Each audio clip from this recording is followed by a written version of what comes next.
হবে হবেই, কারণ রাঁধুনি ছাড়া বিরিয়ানিটা সম্ভব হয় নি। আপনি একটা গান শুনছেন, খুব সুন্দর। আচ্ছা বলুন তো, এই গান শোনার পরে একটা গায়কের কথা মনে হবে কি হবে না? হবেই। পৃথিবীতে কর্তা ছাড়া কর্ম হয় না। এই যে প্রত্যেক দিন সূর্যটা পূর্ব দিকে উঠে পশ্চিম দিকে আবার ডুবে চলে যায়, তার আলোগুলো আস্তে আস্তে নিস্তেজ হয়ে অন্ধকারে রূপান্তরিত হয়, তাই না? আচ্ছা বলুন তো, প্রত্যেক দিন একই টাইমে নির্দিষ্ট সময় একটাই রাস্তা দিয়ে প্রতিনিয়ত তাকে নিয়ন্ত্রণ করা, তাকে তোলা, তাকে ডোবানো, তার তেজকে বাড়িয়ে দেওয়া, তার তেজকে কমিয়ে দেওয়া। আচ্ছা বলুন তো, এটা তো একটা কাজ। কাজ কি কাজ নয়? কাজ। তাহলে কাজের পিছনে কর্তা থাকতে হবে কি হবে না? হবে। তার মানে কর্তা ছাড়া কখনো কাজ হয় না। এই যে মাইকের সাউন্ড আপনারা শুনতে পাচ্ছেন, এই সাউন্ডের পিছনে মুমতাজুল ইসলাম লুকিয়ে আছে না নেই? আছে। আল্লাহ সুবহানাহু ওয়া তাআলা বিশেষ করে আমার মনে হয় নাস্তিক কোয়ালিটির মানুষদের জন্য বলছেন, আওয়ালাম ইয়ারাউ ইলা তাইরি ফাওকাহুম সাফাতিন ফায়াকবিজ মা ইউসিকুহুন্না ইল্লা রাহমান ইন্নাহু বিকুল্লি শাইইন বাসীর। তোমরা কি আকাশের দিকে দেখো না? পক্ষীগুলোরা তখন যারা পেট ভর্তি করে নিজের ভাষার দিকে আবার ফেরত আসে, তারা ডানা ঝাপটাতে ঝাপটাতে এক পর্যায়ে ডানাকে স্থির করে দেয়। আল্লাহ এখানে বলতে চাইছেন যে তোমরা কি স্থির করা ডানা পক্ষীগুলোর দিকে দেখো না? মহাশূন্যতে তাদেরকে কে ভাসমান অবস্থায় রাখে? পৃথিবীর কোন মানুষের পক্ষে সম্ভব? আল্লাহ বলছে ইল্লা রহমান, এটা আমার পক্ষে সম্ভব। আর কারোর পক্ষে সম্ভব? আপনার পক্ষে সম্ভব আছে যে একটা বাটি, একটা থালা, একটা কোনো জিনিস ভাসমান অবস্থায় প্যান্ডেল আর এই মাটি মাঝখানে রেখে দেবে? কারোর ক্ষমতা আছে? না। আল্লাহ বলছে ইল্লার রহমান, এটা শুধুমাত্র ক্ষমতা কার? আল্লাহ। প্রত্যেক জিনিস এর ভিতরে বর্ণনা হয়েছে। আর পবিত্র আল কোরআনে যত কথা বর্ণনা হয়েছে, প্রত্যেক কথা কাদের জন্য? হুদাল্লিন নাস, মানুষের জন্য। আর শুধু মানুষের জন্য নয়, মানুষের জন্য কল্যাণকর, তার জন্য ফলদায়ক, লাভজনক কথা আল্লাহ সুবহানাহু ওয়া তাআলা পবিত্র আল কোরআনে সব জায়গায় বর্ণনা করে দিয়েছেন। এখান থেকে আমার আলোচনা শুরু করছি। এতক্ষণ ভূমিকাতে কয়েকটা জিনিস বুঝিয়ে দিলাম। এক, কোরআন এসেছে তাহলে কাদের জন্য? মানুষের জন্য। আল্লাহ শব্দ ব্যবহার করেছেন হুদাল্লিন নাস। আরবিতে কিছু শব্দ আছে যেগুলো উভয় লিঙ্গকে বোঝায়, বাংলাতেও তেমন আছে। যেমন আমরা জানি শিশু, শিশু একটা শব্দ। আচ্ছা, শিশু বলতে নারী পুরুষ উভয়কেই বোঝায়? বোঝায় না? বোঝায়। আমরা কিন্তু কখনোই মহিলাদের ক্ষেত্রে বলি না শিশু নি, বলি না। সবার জন্য শিশু। আল্লাহ সুবহানাহু ওয়া তাআলা পবিত্র আল কোরআনে কিছু লিঙ্গ শব্দ ব্যবহার করেছেন, নাস, নারী পুরুষ সবাই। এর একটা ব্যাখ্যা বা এর একটা আরেকটা জিনিস দিলে আপনার বুঝতে সুবিধা হবে। জান্নাতে পুরুষ মানুষদের কি দেওয়া হবে? হুর। হুর মানে হুর মানে নারী। তাহলে হুর মানে যদি নারী হবে, তাহলে নারীরা জান্নাতে গিয়ে কি করবে? তরকারি রান্না করবে? কি করবে? হুর এটা এমন একটি শব্দ যেটা উভয় লিঙ্গকে বোঝানো হয়েছে। হুর শব্দের অর্থ, শাব্দিক অর্থ হচ্ছে বিপরীত লিঙ্গ। ভালো করে বুঝবেন এগুলো, বিপরীত লিঙ্গ। তাহলে পুরুষের জন্য নারী, নারীর জন্য পুরুষ, তাই না? জি। সঙ্গী বা সঙ্গিনী উভয় কি বোঝায় হুর শব্দটা? তা আল্লাহ সুবহানাহু ওয়া তাআলা বলছেন নাস, মানুষের জন্য এসেছে। এবার আর একটা কথা দিয়ে আপনাকে বোঝালে খুব ভালো করে আপনি বুঝবেন। আমাদের সকলেই যারা এখানে বসে আছি, আচ্ছা আমরা সবাই তো মানুষ। একজন স্কুলে পড়ায়, তাকে কি বলে লোক? মাস্টার। আর একজন জ্বর পাতলা পায়খানা হলে ওষুধ ইনজেকশন দেয়, প্রয়োজনে সিলাইন ব্যবহার করে, প্রয়োজনে ফোঁড়াটা কেটে দেয়, এই লোকটাকে কি বলে? ডাক্তার। আর আরেকটা লোক জলসা শুনতে এসেছিল পুলিন্দায়, একটা সাইকেল এখান থেকে চুরি করে নিয়েছে, তাকে কি বলে? চোর, তাই না? আচ্ছা, আর একটা লোক, এই লোকের বাড়িতে পায়খানা করে, পায়খানা ঘর ভর্তি হয়ে যায়, ওটা পরিষ্কার করে, তাকে কি বলে? মেথর। আপনার তো ভালো বুদ্ধি দেখতে পাচ্ছি। তার মানে বুঝতে পারছেন, মেথর, মাস্টার, ডাক্তার, চোর, চারটে জিনিস আপনাকে বোঝালাম। আচ্ছা বলুন তো, এরা চার কোয়ালিটির লোক, এরা মানুষের ভিতরে না এক একজন এক এক রকমের প্রাণী? মানুষ। এবার আপনাকে আবার বলছি, এই চারজনের মর্যাদা একই না আলাদা? আলাদা। মাস্টার আমারও স্যার, আমার বেটারও স্যার, আমার বাপেরও স্যার, এত সম্মানী মানুষ। ডাক্তার, আমিও বলি ডাক্তার, আমার স্ত্রী বলে ডাক্তার, আমার বাপ বলে ডাক্তার, আমার বেটা বেটি সবাই বলে ডাক্তার। আর চোর ধরা পড়ে গেলে বাপও ঘুষি মারবে, বেটাও মারবে, মেয়ে ছেলেরা প্রয়োজনে ঝাঁটার বাড়ি চালিয়ে দেবে, ওর ওটা সম্মান। মেথর, ও যখন মানে কোদাল আপনার ওই ঝাঁটারি বালতি নিয়ে বাসে উঠতে যাবে, কন্ট্রাক্টর সহজে তুলবে না, কারণ রিক্সাতে উঠতে গেলে সহজে তুলবে না। ওই জন্য দেখবেন ওরা বেশিরভাগ সাইকেল বা হেঁটে হেঁটে রাস্তাতে যাতায়াত করে, ওদেরকে কোনো প্যাসেঞ্জার গাড়িতে তোলে না। আর মাস্টারকে যদি কেউ দেখে আপনাদের পুলিন্দার হেডমাস্টার বাসে উঠছে, আপনি যদি বসে থাকেন তাহলে কি করবেন? ছাত্র হিসাবে সিট ছেড়ে দেবেন, তাকে বলবেন বসুন। তার মানে সম্মানের জায়গাটা সবার জন্য এক নয়। ঠিক কেমন আমরা সবাই মানুষ, কর্মের পরিবর্তনের কারণে কেউ হলো মেথর, কেউ হলো চোর, কেউ হলো গুন্ডা, কেউ হলো মাস্টার, কেউ হলো প্রফেসর, কেউ হলো ডাক্তার। আল্লাহ বলছেন মানুষের জন্য কোরআন অবতীর্ণ করেছি, কিন্তু মানুষের ব্যাপারে আবার অনেক নাম দিয়ে আল্লাহ কোরআন মাজিদে মানুষকে ডেকেছেন, অনেক নাম। এক কোরআনের শব্দ এসেছে মুনাফিকুন, মুনাফিক আছে, মুশরিকুন, মুশরিক আছে, আছে, মুত্তাকিন আছে, মুমিনিন, মুমিন আছে, আছে, মুফলিহুন আছে। আচ্ছা বলুন তো, মুনাফিক, মুশরিক, কাফিরুন, কাফের, মুত্তাকি, মুমিন, সালিহিন, মুফলিহুন, এরা সব মানুষ না মানুষের বাইরে? সব মানুষ, মানুষ না মানুষ। আল্লাহ সুবহানাহু ওয়া তাআলা তাদের কৃত কর্মের পরিবর্তনের কারণে তাদের উপাধিকে চেঞ্জ করে দিয়েছে। আমি ভাঙাচুরো গলায়, আমার আগে যিনি বক্তব্য রাখছিলেন আলহামদুলিল্লাহ খুব কণ্ঠস্বর ভালো, তার আগে আব্দুল কাবির ইসলাহি খুব চমৎকার সুললিত কণ্ঠে বলেন। আমার পরে যিনি আসবেন কারি আব্দুল জব্বার, ওনার একটা গজল শুনলেই মোটামুটি জলসা সব শেষ, এত কঠিন মানে সুন্দর ওনার গলার কণ্ঠ, আল্লাহু আকবার। আমি ভাঙাচুরো গলাতে আপনাদেরকে কয়েকটা ব্যক্তিকে চিনিয়ে দিয়ে আমি চলে যাবো ইনশাআল্লাহ। কয়েকটা ব্যক্তি আল্লাহ যাদের ব্যাপারে কথা বলেছেন, তার মধ্যে দুটো একটা ব্যক্তির কথা বলি, যেমন মুনাফিক। চেনে রেখে মুনাফিক চেনেন না? মুনাফিক চিনিয়ে দিই, মুনাফিক কাকে বলেন, এরা কত খাতারনাক, এরা কত ভয়াবহ, এই ব্যাপারগুলো একটু বলে দিই। আরবিতে আলেমানরা আছেন, আমার কথা মিস হয়ে গেলে আপনারা আমাকে নক করবেন অবশ্যই, এটা আমি সব জলসাতে বলি, কারণ আমি পড়ে এসে জেনে এসে তদন্ত করে এসে মূলত এর পিছনে সময় দিয়ে তবে কথাটা বলছি।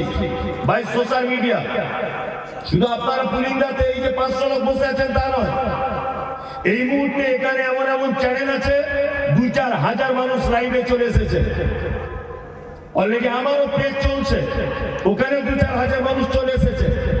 ওই জন্য আমি এতগুলি সোশ্যাল মিডিয়া এত মানুষের সামনে কালকে হতে হতে সারা বাংলার মানুষ জেনে যাবে পুলিন্দা মাদ্রাসা জলসা হয়েছে। তার মানে এখানে কোনো কথা আমার পক্ষ থেকে বানিয়ে বলার সুযোগ আর নেই। তারপরেও আমি মানুষ, আমার মিস হতে পারে, তদন্তর ভুল হতে পারে। আমরা মোড়ের মাথা বলি না, যেমন একটা রাস্তা এখান থেকে চলে গেছে বহরমপুরের দিকে, একটা কলকাতার দিকে, আর একটা চলে গেছে আপনার কি বলবো ওই অন্য আর একদিকে, এইতে 3টে জায়গা রাস্তা এখান থেকে বেরিয়ে গেছে, এটা আমরা কি বলি? 3 রাস্তার মোড়। তাই না? যেখান থেকে চারটে রাস্তা বেরিয়ে গেছে ওটাকে কি বলি? চৌরাস্তা বা চার রাস্তার মোড়, তাই না? এই যে চৌরাস্তা বা চার রাস্তা, আরবিতে এই জায়গাটাকে বলা হয় নিফাক। নিফাক মানে হচ্ছে একই জায়গা থেকে তিন চার দিকে লাইন বার করে দেওয়া, এর নাম নিফাক। মুনাফিককে এই শব্দ থেকে এসেছে মুনাফিক। মুনাফিক হচ্ছে ওই মানুষটি যে মানুষটি একই ব্যক্তির ব্যাপারে একটাই জবান থেকে দুই তিন রকমের কথা বলে, এ হচ্ছে পাক্কা মুনাফিক। একদম গোদা বাংলায় বলে দিই, তাহলে বুঝতে আরো সুবিধা হবে। ফজরের নামাজ পড়ে ইমাম সাহেবকে বলছেন আসসালামু আলাইকুম। ওয়ালাইকুম আসসালাম। সত্যি আপনার মতো ইমাম সাহেব হয় না। 30 বছর নামাজ পড়ছি, আপনার ব্যবহার, আপনার কোরআন তেলাওয়াত মনোমুগ্ধকর ব্যাপার।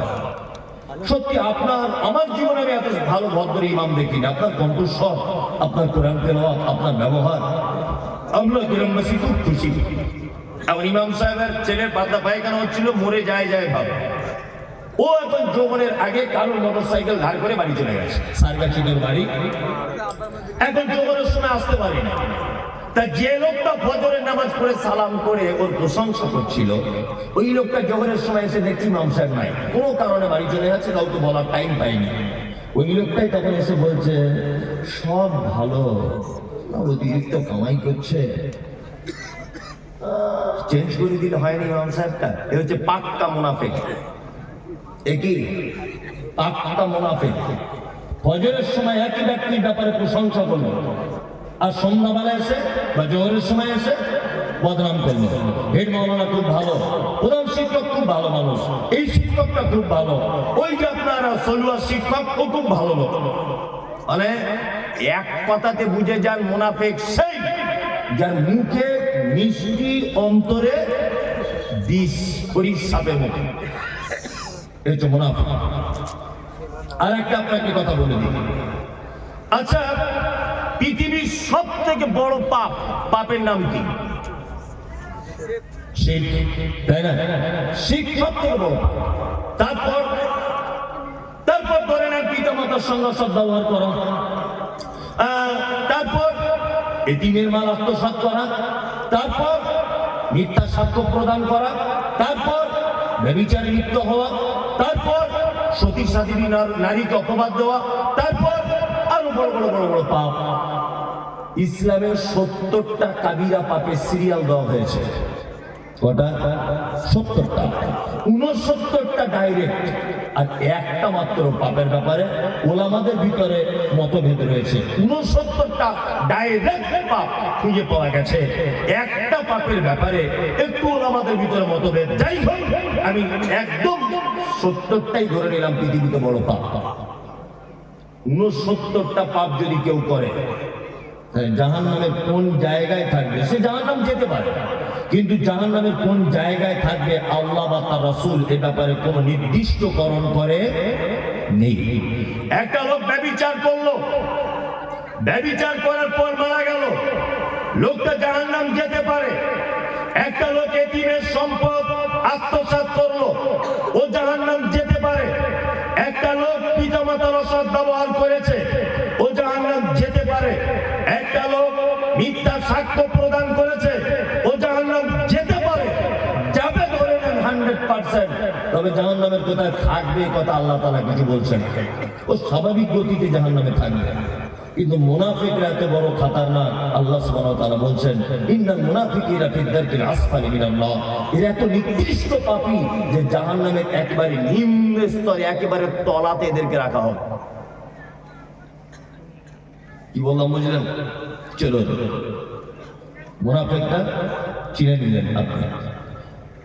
মৌখিক বাহ্যিক দৃষ্টিতে মুনাফিক চিনবেন কেমন করে? বাহ্যিক দৃষ্টিতে মুহাম্মদ সাল্লাল্লাহু আলাইহি ওয়াসাল্লাম বলেছেন আয়াতুল মুনাফিকি সালাসাতুন। মুনাফিক চিনতে গেলে 3টে গুণ তার উপর থেকেই বোঝা যাবে। কটা গুণ? 3টা। মুনাফিকের ব্যাপারে আলোচনা আপনি এখন সবে শুরু করছি। কোরআনে আল্লাহ কি বলেছে আপনি যদি শোনেন তাহলে এখান থেকে পালাতে রাস্তা পাবেন না। কঠিন ব্যাপার হয়ে গেল মমতাজুল কেনে। আমি এখনো তো কোরআনে আয়াতগুলো সব ব্যাখ্যা বিশ্লেষণ করিনি, আপনি বসুন চুপচাপ, আমার পরেও বক্তা আছে। চলুন, মুনাফিক বাহ্যিক দৃষ্টিতে তাকে দেখে চিনবেন কি করে? এক, কথা বললে মিথ্যা কথা বলে। দুই, ওয়াদা করলে খেলাফ করে। তিন, ইজা তুমিনা খানা, আমানত দিলে খিয়ানত করে। চার, আর একটা হাদিস আছে, ঝগড়া অশান্তি হলে অকথ্য ভাষায় গালাগালি করে। মুনাফিকের বাহ্যিক দৃষ্টিতে কটা গুণ?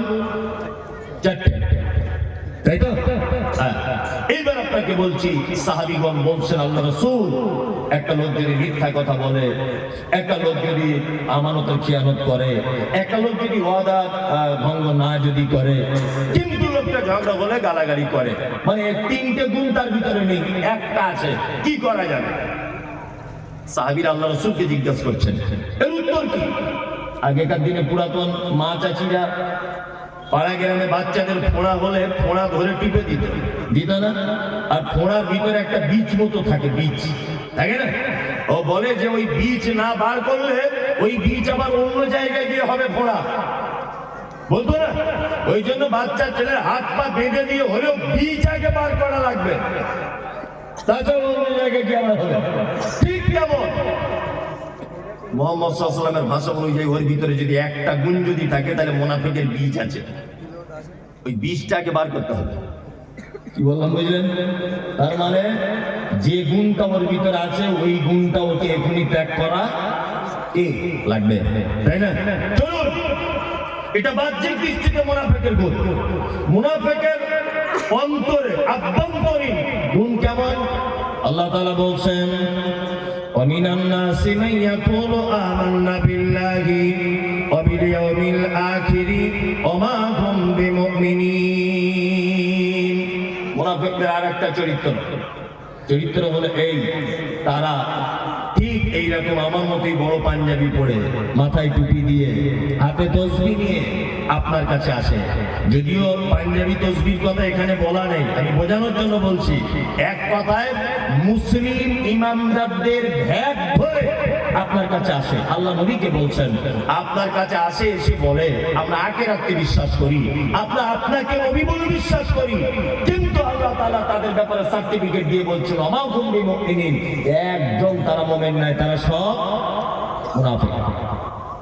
তার মানে এখানে মুনাফিকের আর একটা চিহ্ন পাওয়া গেল, যে তারা মুখে যেটা বলে অন্তরে তার বিপরীত থাকে। এটা তো মুর্শিদাবাদ জেলা, মুর্শিদাবাদ না? মুর্শিদাবাদ জেনারেল শিক্ষিত মানুষেরা জানেন যে নবাব সিরাজউদ্দৌলা পলাশীর আমবাগানে ব্রিটিশদের সাথে যুদ্ধ করেছিলেন, মনে আছে? জিতেছিলেন না হেরে গিয়েছিলেন? হেরে গিয়েছিলেন, তাই না? ইতিহাস পড়ে যদি আপনি দেখেন, হেরেছিলেন কার জন্যে? মীর জাফর আলী। নবাবের বাড়িতে থেকেছে, নবাবের গাড়িতে চড়েছে, নবাবের কাছে টাকা পয়সা ঝেড়েছে, আর নবাব ব্রিটিশদেরকে তাড়ানোর জন্য যত কৌশল অবলম্বন করেছিলেন, মীর জাফর আলী টোটাল কৌশলের সমস্ত ম্যাটারটাই বলে দিয়েছিলেন ব্রিটিশ গোয়েন্দাদের কাছে। এই কারণে পলাশীর আমবাগানের লাল পতাকা নিয়ে বাড়ি চলে আসতে হয়েছিল, আপনারা ইতিহাস জানেন। কি বললাম বুঝলেন? আজও পর্যন্ত এরকম মুনাফিক আছে না নেই? অন্তরে একরকম, মুখে একরকম আছে, আছে। আপনারা জানেন যে ভারতবর্ষের মাটিতে একজন কৃতি সন্তান, মুম্বাইয়ে তার বাড়ি, ডাক্তার জাকির নায়েক তার নাম, আপনারা জানেন এটা? ডাক্তার জাকির নায়েক, পৃথিবীর এই মুহূর্তে এমন কোনো বিদ্যা নেই, এই মুহূর্তে এমন কোনো কেউ নেই যে তার বিদ্যার সামনে 2 মিনিট দাঁড়াতে পারবে। কোনো বাপের বেটা আজ পর্যন্ত জন্ম হয়নি। বর্তমানে আপনারা জানেন যে এই লোকটাকে দেশ ছেড়ে চলে যেতে হয়েছে, জানেন তো? দেশে আছে নেই। আমি প্রথম যখন বক্তব্য জগতে 2017, 2018 সালে ওয়াকফ বোর্ড সম্পর্কে, ভারতবর্ষে মুসলিমদের অবদান, এই সব সম্পর্কে, ভারতবর্ষের স্বাধীনতা আলেমদের অবদান, এই সব সম্পর্কে যখন বক্তব্য রেখেছি, খুব চরম পর্যায়ে সোশ্যাল মিডিয়াতে দেখবেন, আজ থেকে আমার 4-5 বছর আগের বক্তব্যগুলো, আরো চরম পর্যায়ের বক্তব্য যখন দেখেছি, তখন আমি একটা তথ্য বারবার বলেছিলাম যে ডাক্তার জাকির নায়েককে দেশ ছাড়া করে দিয়েছে মনে হয় নরেন্দ্র মোদী সরকার। এটা মনে মনে ভাবতাম অমিত বাবু মনে হয় এর পিছনে সব থেকে বড় হাত, ভেবেছি মনে হয় দিলীপ বাবুর সব থেকে বড় হাত। এখন দেখতে পাচ্ছি ডাক্তার জাকির নায়েককে দেশ ছাড়া করার পিছনে অমিত শাহর যত অবদান, নরেন্দ্র মোদীর যত অবদান, দিলীপ বাবুর যত অবদান, তার থেকে বেশি সর্বনাশ করেছে আমার পশ্চিম বাংলা, ভারতবর্ষের নামধারী, দাড়িওয়ালা, টুপিওয়ালা, পাঞ্জাবিওয়ালা, বাইশাখ পাগড়িওয়ালা এই মুনাফিক নামের আলেমরা সব থেকে বেশি সর্বনাশ করেছে। তার একটা জ্বলন্ত প্রমাণ বাংলাদেশের ময়মনসিংহের একজন বদমাইশ বিতর্কিত লেখিকা, তার নাম তসলিমা নাসরিন। ওই অসভ্য মহিলাটি ভারতবর্ষে আসার ভিসা পায়, ভালো করে বুঝবেন। আব্দুর রাজ্জাক বিন ইউসুফ আর ভিসা পাচ্ছে না কেন? কি কারণ মেয়ের হাত ধরে টেনেছে? আব্দুর রাজ্জাক বিন ইউসুফ ওর বেটা ভিসা পাচ্ছে না কেন? ওর বেটা কি কারণ ধর্ষণ কেসের আসামি? আল্লামা দেলোয়ার হোসেন সাইদি কোনোদিন ভিসা পেলেন না এই দেশে আসার জন্য। পেয়েছেন? শুনেছেন কোথাও সাইদি সাহেব এসেছিলেন? শোনেননি। কারণ কি? সব এই মুনাফিকদের কারণে। আব্দুর রাজ্জাক বিন ইউসুফ বাংলাদেশ থেকে আসবেন, এখানে ইসলামের কথা বলবেন, অসুবিধা কোথায়? অসুবিধা আছে এই যে পীর ফকির মাজার করে বসে আছে, চিটিং বা চোর, দাগাবাজ, এরা হচ্ছে পাক্কা মুনাফিক। এদের মুখে একরকম নবী নবী নবী, আর ওই নবীর কথা কি যখন আব্দুর রাজ্জাক বিন ইউসুফ বা ওনার বেটা বা ডাক্তার জাকির নায়েক সত্যটা যখন বলে দিতে চাইছে জাতির সামনে, তখন ওনার বিরুদ্ধে মামলা করে দিচ্ছে। ওই আপনার কোর্টে গিয়ে আপিল জমা দিচ্ছে যে ওতে যাতে ইন্ডিয়া আসতে না পারে, এলে আমাদের মাজারগুলো সর্বনাশ হয়ে যাবে। হচ্ছে মুনাফিক। কি বলছে বুঝতে পারছেন? চলো মুনাফিকদের ব্যাপারে একটু একটু একটু একটু করে অনেকটাই জানলেন। এবার একটা মারাত্মক কথা বলে দিই। আমি মুমতাজুল ইসলাম কোটি কোটি টাকা সুদ খেয়েছি, আমি মারা গেলাম। আচ্ছা বলুন তো আমার জানাজা পড়া যাবে কি যাবে না? যাবে। কে? এত বড় মাদ্রাসা আছে আহলে হাদিস গ্রাম, এতটুকু বলতে পারছেন না? আমি পাপী একজন, ব্যভিচার করেছি, সুদ খেয়েছি, মদ পান করেছি, আমি মারা গেলাম, আমার জানাজাটা পড়া যাবে না? যাবে, যাবে, কোনো সমস্যা নেই, যাবে। আপনার ইচ্ছা হলে আপনি যাবেন, কোনো সমস্যা নেই। ও যদি বেনামাজিও হয় তা আপনি যাবেন জানাজা পড়তে, মানা নেই। তবে অন্য বেনামাজিকে শিক্ষা দেওয়ার জন্য আপনি যাবেন না, সেটা আলাদা ব্যাপার, কিন্তু যাবেন, অসুবিধা কিছু নেই, পাপ নেই। আপনাকে এবার একটা কথা, মজার ঘটনা বলি, শুনে রেখে যাবেন। তখনকার দিন আলেম ওলামারা তো আছে, এসব বক্তব্য সব জানেন ওনারা। মুনাফিকদের সর্দার ছিল কে? আব্দুল্লাহ ইবনে উবাই ইবনে সুলুল, মুনাফিকদের সব থেকে বড় সর্দার। মুনাফিকদের সর্দার আব্দুল্লাহ ইবনে উবাই মারা গেলেন। তার বেটা, তার নাম আব্দুল্লাহ, তার বেটার নাম কি? আব্দুল্লাহ। আল্লাহ নবী সাল্লাল্লাহু আলাইহি ওয়াসাল্লামের কাছে এসেছেন, এসে বলছেন, আল্লাহ রাসূল, আমি চাইছি যে আমার আব্বার কাফনটা আপনার গায়ের জামাটা হোক। বুঝবেন? আল্লাহ নবী সাল্লাল্লাহু আলাইহি ওয়াসাল্লাম জামাটা খুলে দিলেন। হযরত ওমর তো এমনি রাগী মানুষ, হযরত ওমর মনের দিক দিয়ে খুব রাগছে যে মুনাফিকদের সর্দার মারা গেল, আর আল্লাহ রাসূল আপনি জামা খুলে দিচ্ছেন আমার জানাজার জন্য, কঠিন ব্যাপার। আব্দুল্লাহ তার বাপের কাফন করলেন আল্লাহ রাসূলের জামা দিয়ে। তারপরে আবার একটু পরে এসে আল্লাহ রাসূলকে বলছেন, আল্লাহ রাসূল, আমি চাইছি আপনি আমার আব্বার জানাজার সালাত আদায় করাবেন, অর্থাৎ জানাজা পড়াবেন। আল্লাহ নবী সাল্লাল্লাহু আলাইহি ওয়াসাল্লাম এইদিকে ফিরুন, হাদিসে যেভাবে এসেছে ওইভাবে আল্লাহ রাসূল এইভাবে উঠছেন, জানাজা পড়তে যাবেন। আব্দুল্লাহ ইবনে উবাই মুনাফিক সর্দার, হযরত ওমর পিছন দিক দিয়ে চাদরটা টেনে ধরে বলছেন, আল্লাহ রাসূল এটা কেমন কথা? মুনাফিকদের সর্দার মারা গেল আর আপনি তার জানাজা পড়তে যাবেন?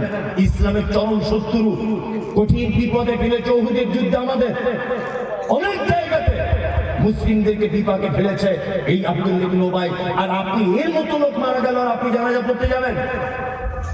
আল্লাহ নবী সাল্লাল্লাহু আলাইহি ওয়াসাল্লাম একটা কথা বললেন, ওমর, আমাকে যে এখন এখতিয়ার দেওয়া হয়েছে এবং এই ব্যাপারে কোনো ওহী অবতীর্ণ হয়নি, আল্লাহ নবী সাল্লাল্লাহু আলাইহি ওয়াসাল্লাম জানাজার সালাত আদায় করলেন, নিজে জানাজা পড়ালেন। কার? মুনাফিকদের সর্দার আব্দুল্লাহ ইবনে উবাই। তাই তো? চলুন জানাজার মাঠে হযরত ওমর আল্লাহ রাসূলের দিকে ফ্যাল ফ্যাল করে তাকিয়ে নিজেকে লজ্জিত মনে করছেন আর বলছেন, আল্লাহ যেখানে ওজি অবতীর্ণ করলো না আল্লাহর নবীকে জানাজা পড়া থেকে বিরত হওয়ার জন্য, আর আমি ওমর আল্লাহ রাসূলের চাদর ধরে টেনে দিয়েছি জানাজা পড়তে যেতে দিব না বলে, আমি ওমর মনে হয় চরম ভুল কাজ করে দিয়েছি। এবার আপনাকে আর একটা কথা বলি, নবী বলেছেন আমার পরে যদি কেউ নবী হতো, হতো কে? কে নবী হতো? ওমর। কেন? আর বিচক্ষণতা অনেক বেশি ছিল, তাই না? আল্লাহ সুবহানাহু ওয়া তাআলা নবীর সাহাবী হযরত ওমর যখন মন টন খারাপ করে বসে আছেন, আমি ফালতু কাজে কেন নবীকে বারণ করতে গেলাম, সাথে সাথে কোরআনের আয়াত অবতীর্ণ হলো, ওয়ালা তুসাল্লি আলা আহাদিন মিনহুম মাতা আবাদা ওয়ালা তাকুম আলা কবরিহি। নবীর উপরে কোরআন অবতীর্ণ হলো, নবী মুনাফিকদেরকেও মারা গেলে কঠিন কালেও আপনি জানাজার সালাত আদায় করতে যাবেন না। আজকে যা করেছেন করেছেন, আজকে থেকে শেষ। আর মুনাফিকদেরকেও মারা গেলে জানাজা পড়া যাবে না। শুধু জানাজা নয়, আল্লাহ নবীকে বলছেন ওয়ালা তাকুম আলা কবরিহি, আপনি মুনাফিকদের কবরের পাশে পর্যন্ত দাঁড়াবেন না। আল্লাহ তারপরে বলছেন ইন্নাহুম কাফারু, নিশ্চয়ই তারা অস্বীকার করেছে বিল্লাহি, আল্লাহর সাথে, ও রাসূলিহি, রাসূলের সাথে, ও মাতু ওয়া হুম ফাসিকুন, এবং তারা মৃত্যুবরণ করেছে ফাসিক অবস্থাতে। তার মানে পৃথিবীতে এমন কোনো পাপী নেই যে পাপীর ব্যাপারে ডাইরেক্ট বলা হয়েছে তার জানাজা পড়া যাবে না। ভালো করে বোঝার চেষ্টা করুন। কিন্তু মুনাফিক তো খাতারনাক পাপী, যার ব্যাপারে ডাইরেক্ট কোরআন অবতীর্ণ হয়েছে ওয়ালা তুসাল্লি আলা আহাদিন মিনহুম মাতা আবাদা ওয়ালা তাকুম আলা কবরিহি। আল্লাহ সুবহানাহু ওয়া তাআলা নবীকে বলছেন, নবী মুনাফিকদের যদি কেউ মারা যায় ওয়ালা তুসাল্লি, আপনি কষ্টিন কালেও তাদের জানাজা করতে পারবেন না। দুই, ওয়ালা তাকুম আলা কবরিহি, মুনাফিকদের কেউ মারা গেলে আপনি তার কবরের সামনে দাঁড়াতে পারবেন না। তার মানে বুঝতে পারছেন এরা কত খাতারনাক? বুঝতে পারছেন? এই দেখুন এরা কত খাতারনাক। আর একটা কোরআনের আয়াত, ওই একই সূরা, একটাই সূরা, 80 নম্বর আয়াত, সূরা তাওবা। আর এইটা যেটা বললাম এটা 84 নম্বর আয়াত। আবার একটা আয়াত আপনাকে বলে দিব, এটা হচ্ছে 113 নম্বর আয়াত। 80 নম্বর আয়াত আল্লাহ সুবহানাহু ওয়া তাআলা একটা কথা বলছেন চমৎকার। এক, আচ্ছা তাহলে মুনাফিকদের জানাজা পড়া গেল না। আমি মারাত্মক বড় একজন পাপী, আচ্ছা আপনি আমার জন্য একটু ক্ষমা চাইতে পারেন কি পারেন না? পারেন? পারেন, কোনো ব্যাপার না। আপনি দোয়া করবেন, ও রব্বানা আতিনা, আল্লাহ আমার ভাই মুমতাজুল ইসলাম বড় পাপ করেছে, দয়া করে তুমি আমার ভাইকে ক্ষমা করে দাও। পুলিন্দা মাদ্রাসার হেড মাওলানা মারা গেছে, আপনি যদি দোয়া করেন আল্লাহ আলেম মানুষ ছিলেন, চলার পথে যদি ভুল হয় ক্ষমা করে দাও। মাদ্রাসার সেক্রেটারি মারা গেল, আপনি দোয়া করতে পারেন আল্লাহ দিনের কাজ করেছে, এতদিন ভুল ত্রুটি হলে ক্ষমা করে দাও। আপনার চাচা একজন মাতাল মারা গেল, একজন ধর্ষক মারা গেল, সুদের টাকা খেয়েছে, কোটি কোটি টাকা মারা গেল, আপনি দোয়া করতে পারবেন আল্লাহ আমার চাচা তো মানুষ, না জানার কারণে বা জানার কারণে মদ পান করেছিল, তুমি তাকে ক্ষমা করে দাও। সুদের টাকা খেয়েছিল, তুমি ক্ষমা করে দাও। ক্ষমা চাওয়া যাবে কি যাবে না? যাবে, যাবে। পৃথিবীতে একটা পাপী আছে তাদের জন্য ক্ষমা প্রার্থনা করা হারাম, চলবে না, তাদের জন্য ক্ষমা চাওয়া যাবে। কারা? এই দেখুন আল্লাহ সুবহানাহু ওয়া তাআলা মুনাফিকদের ব্যাপারে বলছেন ইস্তাগফির লাহুম, নবী আপনি ক্ষমা প্রার্থনা করেন। আওলা তাস্তাগফির লাহুম, যদি ক্ষমা প্রার্থনা নাই বা করেন, ইন তাস্তাগফির লাহুম 70 মাররাতান, আপনি যদি মুনাফিকদের জন্য ক্ষমা প্রার্থনা করেন একদিনে 70 বার। কতবার? কত? 70 বার। আল্লাহ নবীকে বলছেন ইস্তাগফির লাহুম, ক্ষমা প্রার্থনা করেন, আওলা তাস্তাগফির লাহুম, আর নাইবা করেন ইন তাস্তাগফির লাহুম 70 মাররাতান, আপনি যদি মুনাফিকদের ব্যাপারে একদিনে 70 বার যদি তওবা ক্ষমা যদি প্রার্থনা করেন, আল্লাহ বলছেন ফালা ইয়াগফির আল্লাহু লাহুম, আমি আল্লাহ কখনোই মুনাফিকদের ক্ষমা করব না। কঠিন অবস্থা। আচ্ছা বলুন, আমি মুমতাজুল ইসলাম, আমি একজন দু পাতা পড়া মনির সাহেব লোক, আমার ইমান খুব কমজোর, আমি গুনাহগার লোক, আমি দোয়া করছি হয়তো আল্লাহ আমাকে পছন্দ করছে না, এই জন্য কবুল করছে না। হেড মাওলানা দোয়া করছে, হয়তো মানুষ হিসেবে ভুল ত্রুটি কিছু আছে, এই জন্য আল্লাহ পছন্দ করছে না। সেক্রেটারি দোয়া করছে, মানুষ হিসেবে আল্লাহ হয়তো ভুল ত্রুটি কিছু আছে ওনার, এই জন্য আল্লাহ কবুল করছে না। এবার বলুন তো, মুহাম্মদ সাল্লাল্লাহু আলাইহি ওয়াসাল্লাম দোয়া করছেন, ওনার তো কোনো ভুল ত্রুটি নেই, আছে? নেই। আল্লাহ নবীকে একদম হুঁশিয়ারি দিয়ে বলছেন, ইন তাস্তাগফির লাহুম ৭০ মাররাতান।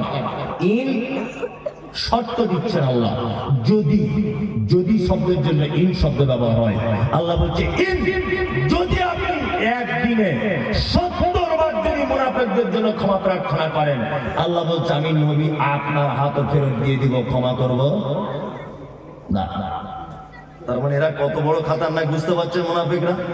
চলুন আল্লাহ তাআলা তারপরে বলছেন কি, যালিকা বিআন্নাহুম কাফারু বিল্লাহি ওয়া রাসূলিহি, নিশ্চয়ই তারা অস্বীকার করেছে আল্লাহ এবং তার রাসূলের সাথে।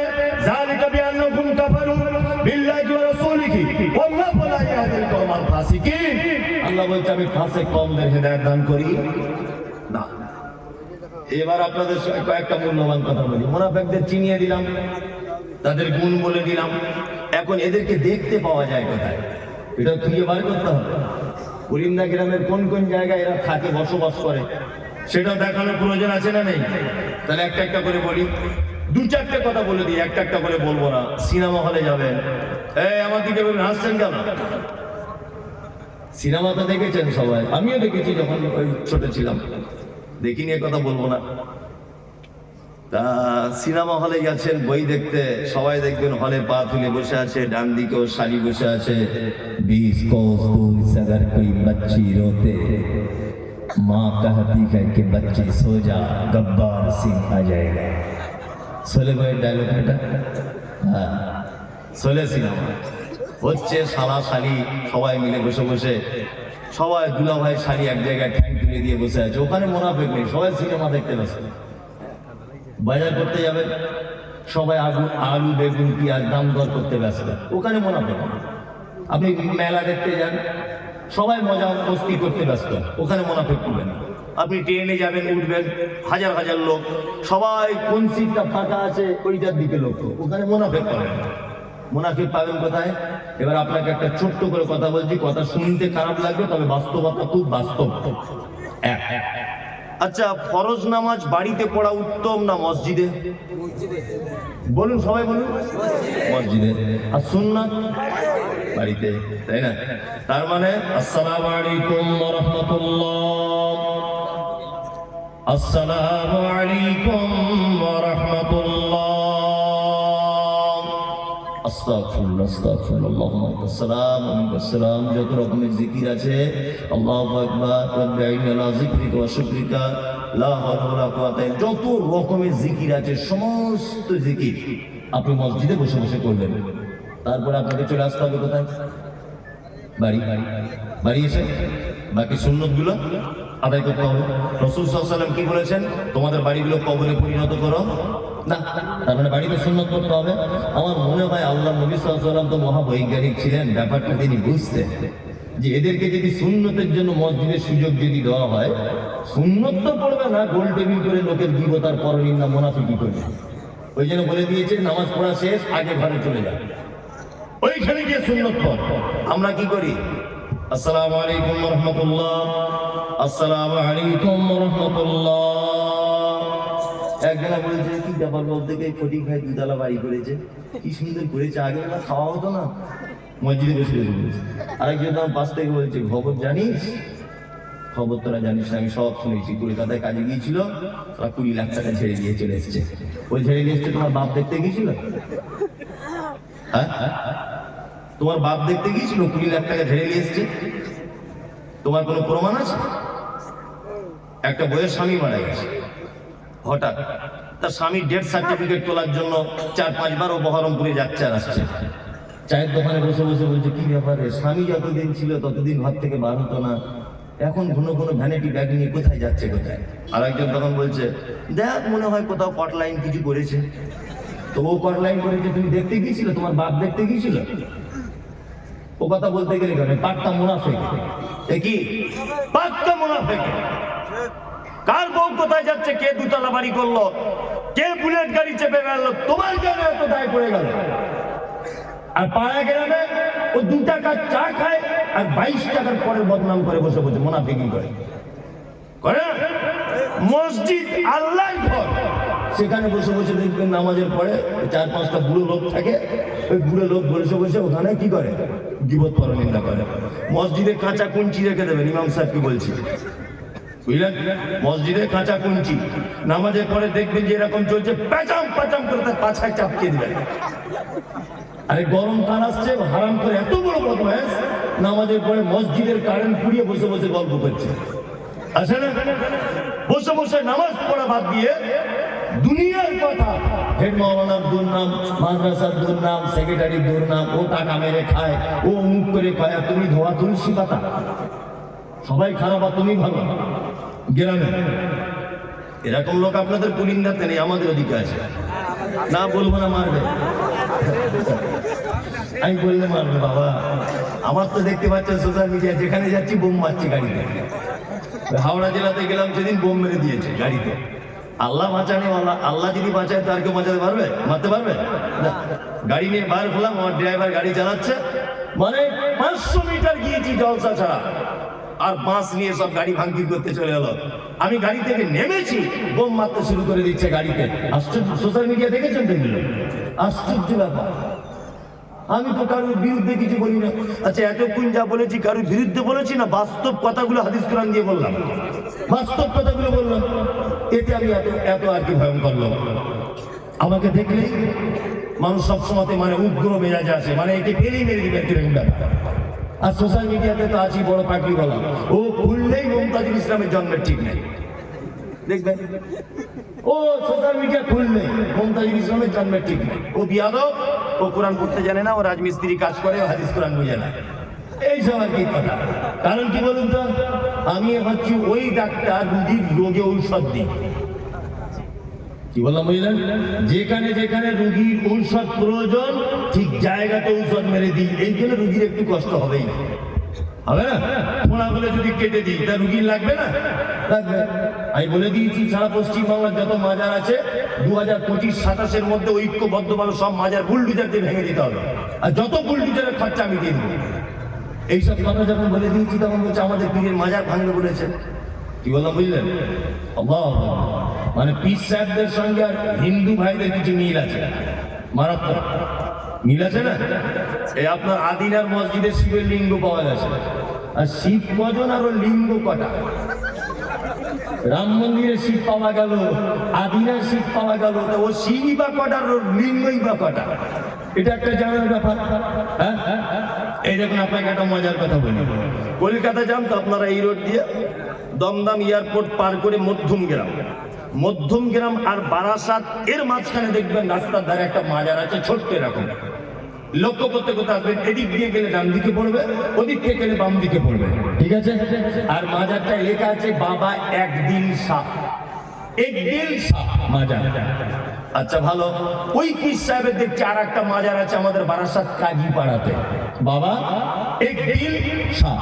ওই পীর সাহেবের আর একটা মাজার আছে হাড়োয়াতে, উত্তর 24 পরগনায়, একই পীর একদিন শাহ। আমি বলে একটা পীর মরেছে কয় জায়গায়? ভাবনা চিন্তার ব্যাপার, পীরতে একদিন মরে কয় জায়গায়? সব জায়গায় মাজার, আর সব জায়গাতে মানুষ সেজদা দিচ্ছে। তা ব্যাখ্যা করছে এরকম ভাবে, বাবারা আমার, ও ভাইরা আমার, আমাদের পীর সাহেব আগেকার দিনে লরি টরি ছিল না, বাস ছিল না, ট্রেন ছিল না, কলকাতায় গিয়েছিল বই কিনতে। বই মাথায় করে আসার সময় হেঁটে হেঁটে পা ব্যথা হয়ে গিয়েছিল বলে বারাসাতের ওই রাস্তার ধারে বসেছিল 5 মিনিট। যেই বসেছে তার মুরিদেরা তাড়াতাড়ি করে ওই জায়গাটা মাজার করে দিয়েছে। ওইখান থেকে বই নিয়ে আবার আস্তে আস্তে কাজীপাড়াতে একটু রেস্ট করেছে, ওইখানে একটা মাজার করে দিয়েছে। ওইখান থেকে হাড়োয়া এসে মৃত্যুবরণ করেছে, ওই জায়গাটা আর একটা মাজার করে দিয়েছে। মনে মনে বলছি তোর পীর সাহেব যেখানে পেচ্ছাপ পিতে বসেছিল ওখানে একটা করতে পারতিস, তোর পীরের পায়খানা ঘরে একটা করতে পারতিস, সেজদা দিত মানুষ পায়খানাতে। হারামখোরদের মনে হচ্ছে ওদের কাঁচা কুঞ্চি যদি আর আমার হাতে শাসন ক্ষমতাই থাকতো, হযরত ওমরের মতো জামানা যদি এটা হতো তাদের চামড়া তুলে দিতাম। মানুষের ঈমান নষ্ট করার সব থেকে বড় কারখানা, তার নামে মাজার আর ফকির। কি বললাম ভাইয়া, বর্তমান সময়ে একটা মানুষের কাছ থেকে সুস্থ সবল মানুষের কাছ থেকে, নিরীহ মানুষের কাছ থেকে ঈমান হরণ করার সব থেকে বড় মাধ্যম। তার মধ্যে আপনাদের মুর্শিদাবাদে কয়েকটা খাতারনাক চিজ আছে, খুব বাড়াবাড়ি করছে কদে, হ্যাঁ খুব বাড়াবাড়ি। পরশুদিন দিয়েছে ওকে সাবো দিয়ে ধুয়ে, তাও লজ্জা শরম নাই, তাও বলছে। আমি কোন একটা বক্তব্যতে বলেছি সবে বরাত শুধু বেদাত না, পচা বেদাত। কি বললাম বুঝলেন? পচা বেদাত। এমনি লোকাল বেদাত হলে আলাদা ব্যাপার, পচা বেদাত। আর আমাকে বলছে সবে বরাত হাদিস আছে। কোন হাদিস আছে বল? সবে বরাত কোন হাদিস আছে বল? শাবান মাস সম্পর্কে আল্লাহ নবী সাল্লাল্লাহু আলাইহি ওয়াসাল্লামের দুটো ঘোষণা, ভালো করে বোঝার চেষ্টা করুন। এক, আলেম ওলামারা আছেন, ভালো করে আমার মিস হলে বলবেন। এক, মুহাম্মদ সাল্লাল্লাহু আলাইহি ওয়াসাল্লাম অধিক মাত্রা বেশি শাবান মাসে সিয়াম পালন করতেন, অধিক। ওনার স্ত্রী উম্মে সালমা রাদিয়াল্লাহু তাআলা আনহা তিনি হাদিস বর্ণনা করেছেন, তাই তো? আবু মুসা আশআরী থেকে একটা হাদিস বর্ণিত আছে, তিরমিজিতে আছে হাদিসটা। আবু মুসা আশআরী, সমস্ত উলামায়ে কেরামগণ বলছেন হাদিসটা সহিহ। শুধুমাত্র একজন মুহাদ্দিস আল্লামা আলবানী, নাসিরউদ্দিন আলবানী রাহিমাহুল্লাহ হাদিসটাকে হাসান বলেছেন, সহিহ বলেননি, কিছু বলেননি, হাসান মানে আমলের যোগ্য বলেছেন। কি? যে শাবান মাসের রাত্রিতে আল্লাহ সুবহানাহু ওয়া তাআলা পৃথিবীর সব মানুষকে ক্ষমা করে দেন, দুইজন মানুষকে বাদ দিয়ে। এক, যাদের অন্তরে রয়েছে হিংসা অপরের জন্য, আর দুই, মুশরিক যারা শিরিক করে। এই দুই শ্রেণীর মানুষ বাদ দিয়ে আল্লাহ সুবহানাহু ওয়া তাআলা প্রত্যেক মানুষকে ক্ষমা করে দেন। এই দুইটা মাত্র জিনিস দেখতে পাওয়া যায়। আল্লাহ রাসূল বেশি রোজা রাখতেন, সিয়াম পালন করতেন শাবানে। আর কি করতেন? আর কিছুই করতেন না। আমলের জন্য কোনো হাদিস নাই। আল্লাহ অত্র মাসের দুটি রাত, একটা রাত্রিতে অজস্র মানুষকে ক্ষমা করে দেন। এই তো হচ্ছে কথা, তাই না? এই মাত্র দুটি মাত্র কথা শাবান মাস সম্পর্কে। আর এ বিয়াদব বলছে বাড়িতে মোমবাতি জ্বালাতে হবে, কারণ হচ্ছে মৃত্যু মানুষেরা এসে তাছাড়া বাড়ি খুঁজে পাবে না। রুহু কিন্তু সব বাড়ি আসে রাতের বেলা। আর আর বলছে যে হালুয়া করতে হবে, আল্লাহ নবীর দাঁত ভেঙে দিয়েছিল। তাই কি আজব ঘটনা দেখুন। এই দাঁত ভেঙেছিল ওহুদের মাঠে শাওয়াল মাসের 7 তারিখে। কত? শাওয়াল মাসের 7 তারিখে। এবার আপনাকে একটা কথা বলি, আমার বেটা যদি কারোর সঙ্গে গল্প করতে করতে বলে আমি আমার বাপের বিয়ের বরযাত্রী গিয়েছি, ব্যাপারটা কেমন হবে? মানাবে? মানাবে না, কখনোই মানাবে না। শাওয়াল মাসের 7 তারিখে আল্লাহ নবী সাল্লাল্লাহু আলাইহি ওয়াসাল্লাম উহুদের যুদ্ধ করেছেন। এবার আপনাকে বলি, শাবান, তারপরের মাসের নাম কি?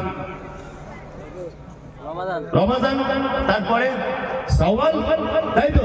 তার মানে শাবান মাসের 15 তারিখ শবে বরাত, এই 15 দিন গেল, মাঝখানে রমজান গেল, তারপরেও শাওয়ালের 6 দিন পর্যন্ত গেল, তখনও নবীজির দাঁত ভাঙিনি। 7 তারিখে গিয়ে দাঁত ভাঙছে, মানে দাঁত ভাঙার আগে হালুয়া করে বসে আছে। মানে কত বড় শয়তানে! মানে এ তার মানে হালুয়া দিয়ে চায় নবীর দাঁত ভাঙুক। আমি বলছি হালুয়ার হাদিস খুঁজে পেলো, দাঁত ভাঙার হাদিস খুঁজে পেলো না। ও যদি এত নবী প্রেমিক হবে, সামনে দুটো দাঁত বাড়ি নোড়া দিয়ে ভেঙে দিক না দেখি, তাহলে বলবো বাপের বেটা, ও দাঁত ভাঙবে না, ও হালুয়া খাবে। এই হচ্ছে হাদিস। শোনো, প্রত্যেক মাসের 3 তারিখে রোজা রাখতেন, সিয়াম পালন করতেন আল্লাহ রাসূল। আরবি তারিখে 13, 14, 15। এই রোজা যদি কারো রেখে যদি অভ্যাস থাকে, সেও শাবান মাসে 13, 14, 15 রোজা বা সিয়াম পালন করবে। ভং করে 15 তারিখের দিন রোজা করবে শবে বরাতকে কেন্দ্র করে, এটা একটা পচা বেদাত। চলুন, এই রাত্রিতে কবর জিয়ারত করা বেদাত, এই রাত্রিতে কোরআন খতম করা, হুজুর ডেকে আনা, বাড়িতে মোমবাতি জ্বালানো, হালুয়া করা, যাবতীয় আড়ম্বর, যত রকমের অলৌকিকতা, যত রকমের সৌন্দর্য, মানুষের মন জয় করা, সমস্ত কিছু হচ্ছে বেদাত। মুহাম্মদ সাল্লাল্লাহু আলাইহি ওয়াসাল্লাম বলেছেন, কুল্লু বিদআতিন যালালা ওয়া কুল্লু যালালাতিন ফিন-নার। প্রত্যেক নতুন আবিষ্কৃত কাজ হচ্ছে কি? ভ্রষ্টতা। প্রত্যেক ভ্রষ্টতাকারীর স্থান ঠিক মধ্যে, নার মানে আগুন, আগুনের মধ্যে। খুব সাবধানে থাকবেন। বলতে বলতে বলতে বলতে মুনাফিকের কথা এতদূর পর্যন্ত চলে এলো, তাই তো? এবার আর একটা দুটো মানুষের পরিচয় করে দিব। ফাসেক নাম শুনেছেন? ফাসেক নাম শুনেছেন? ফাসেক কারা? ফাসেক হচ্ছে ওই লোক ভালো করে বুঝবেন, ফাসেক ওই লোক যে লোক কাবিরা পাপের ভিতরে দীর্ঘদিন যাবৎ আছে, কাবিরা পাপ জানার পরেও ছাড়তে পারছে না, একই ফাসেক। তবে ফাসেকরা ইসলাম থেকে খারিজ হয়ে যায় না, ফাসেকদের ব্যাপারে ডাইরেক্ট জাহান্নাম ঘোষণা করা নেই। তবে আল্লাহ সুবহানাহু ওয়া তাআলা ফাসেকদের ব্যাপারে বলেছে, ওয়াল্লাহু লা ইয়াহদিল কওমাল ফাসিকিন। ফাসেকরা কখনো সঠিক রাস্তা খুঁজে পায় না। ফাসেক কাকে বলে?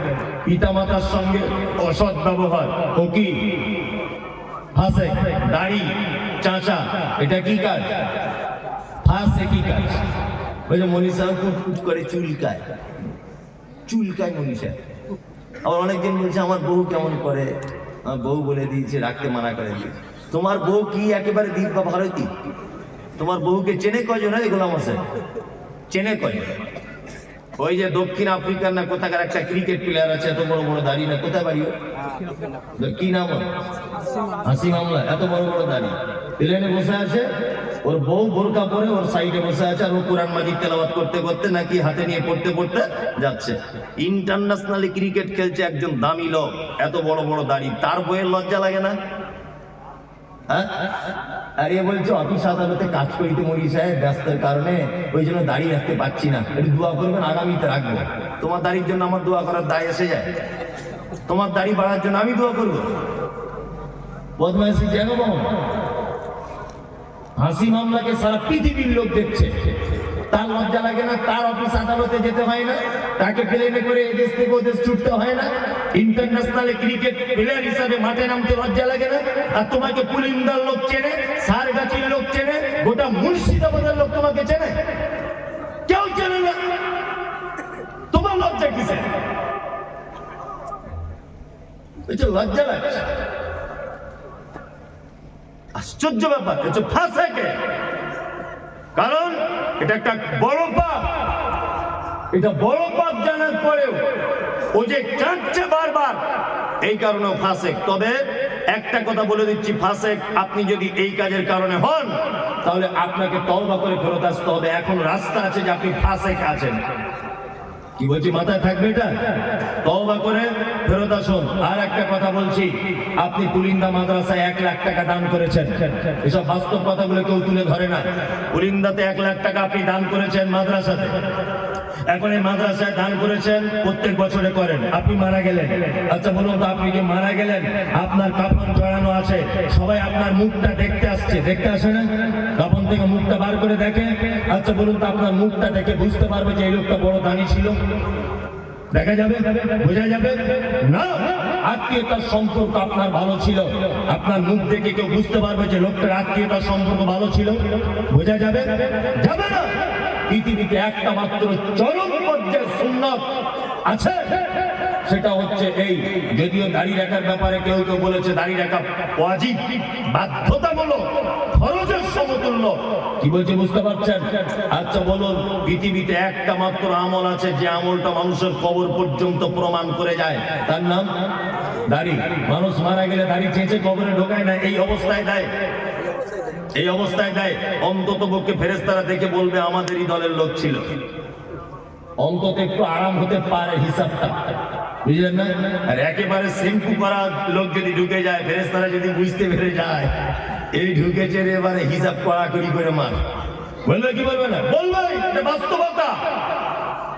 এইটা দেখে অন্তত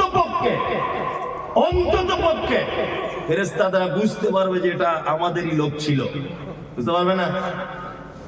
অনেক তো মেয়েরা আবার আছে, দাড়িওয়ালা ছেলে বিয়ে করতে চায় না, অনেক মেয়ে।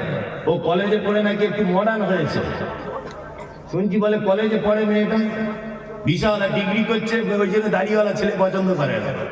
অথচ যখন বিয়েতে বসে, ওর বরকে বলে দেয় ভালো পাঞ্জাবি আর ভালো টুপি পরবে, কিন্তু বিয়ে করার সময় দেখছি আব্দুল কাদের জেলানির মতো পাগড়ি আর পাঞ্জাবি পরে যাচ্ছে। কেন আন্ডারপ্যান্ট পরে আসতে বলতে পারতে? মৌলভী সাহেবদের পছন্দ করো না, দাড়ি বলা পছন্দ করো না, তা বিয়ে করার সময় আবার ঢং করে মৌলভী সাহেবের মতো ব্যাগ ধরতে বলছো কেন?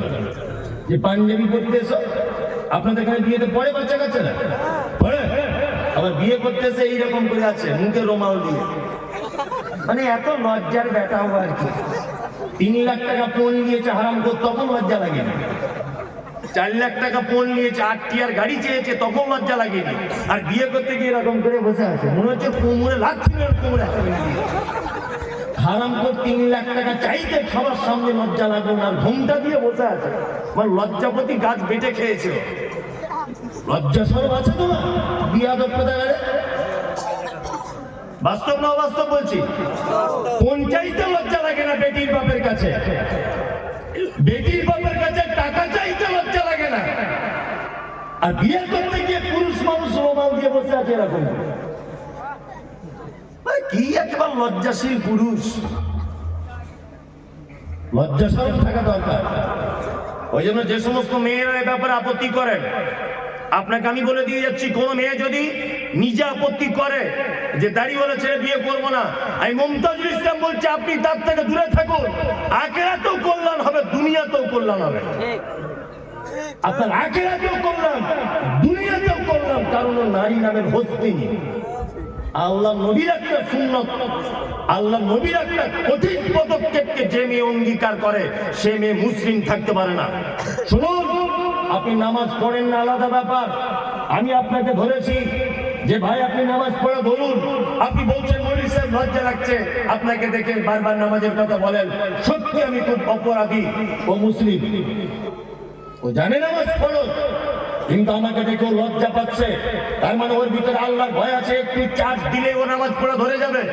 কিন্তু একটা লোককে নামাজ পড়ার কথা বলতে গেলাম, সেই লোকটা আমাকে বলছে তুই নামাজ পড়ে কি পেলি, ঘোড়ার ডিম ফালতু, ওর ইমান আর থাকবে না, সঙ্গে সঙ্গে বেঈমান হয়ে যাবে।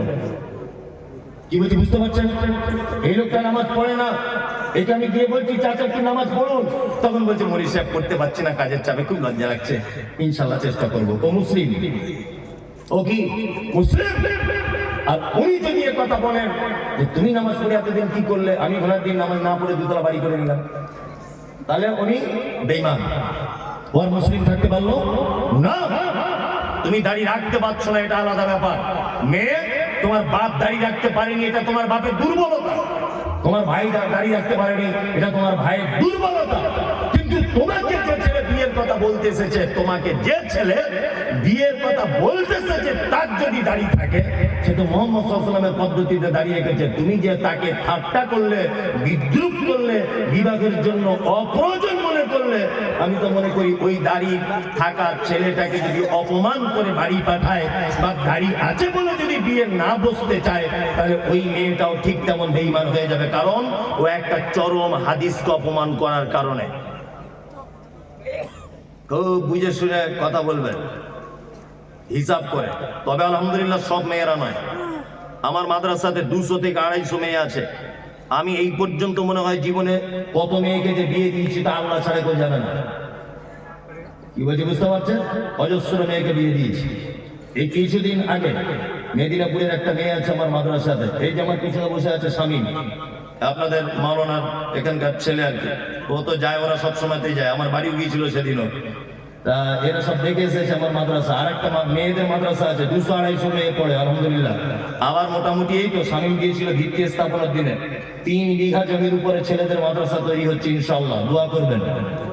হিফজখানা আল্লাহ যদি কবুল করে নেয়, কেউ আর আটকাতে পারবে না। দ্রুত গতিতে কাজ চলছে ইনশাআল্লাহ। শেষ কাজ করতে আমার একটা টার্গেট 1 কোটি টাকার আমরা বাজেট রেখেছি।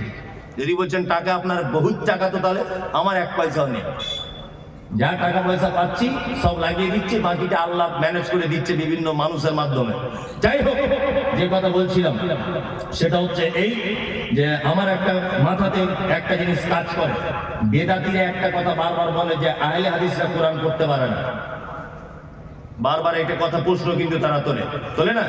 ওই জন্য আমি সারা পশ্চিম বাংলাতে নিয়ত করেছি একটা হিফজখানা শুধুমাত্র হাফেজ হবে, শুধুমাত্র হাফেজ আর কারি, শুধু কোরআনটাকে শুদ্ধ করে পড়ানোর জন্য 2 বছরের কোর্স দিয়ে কমপ্লিট করবে ইনশাআল্লাহ। এরকম মনোবৃত্তি আছে।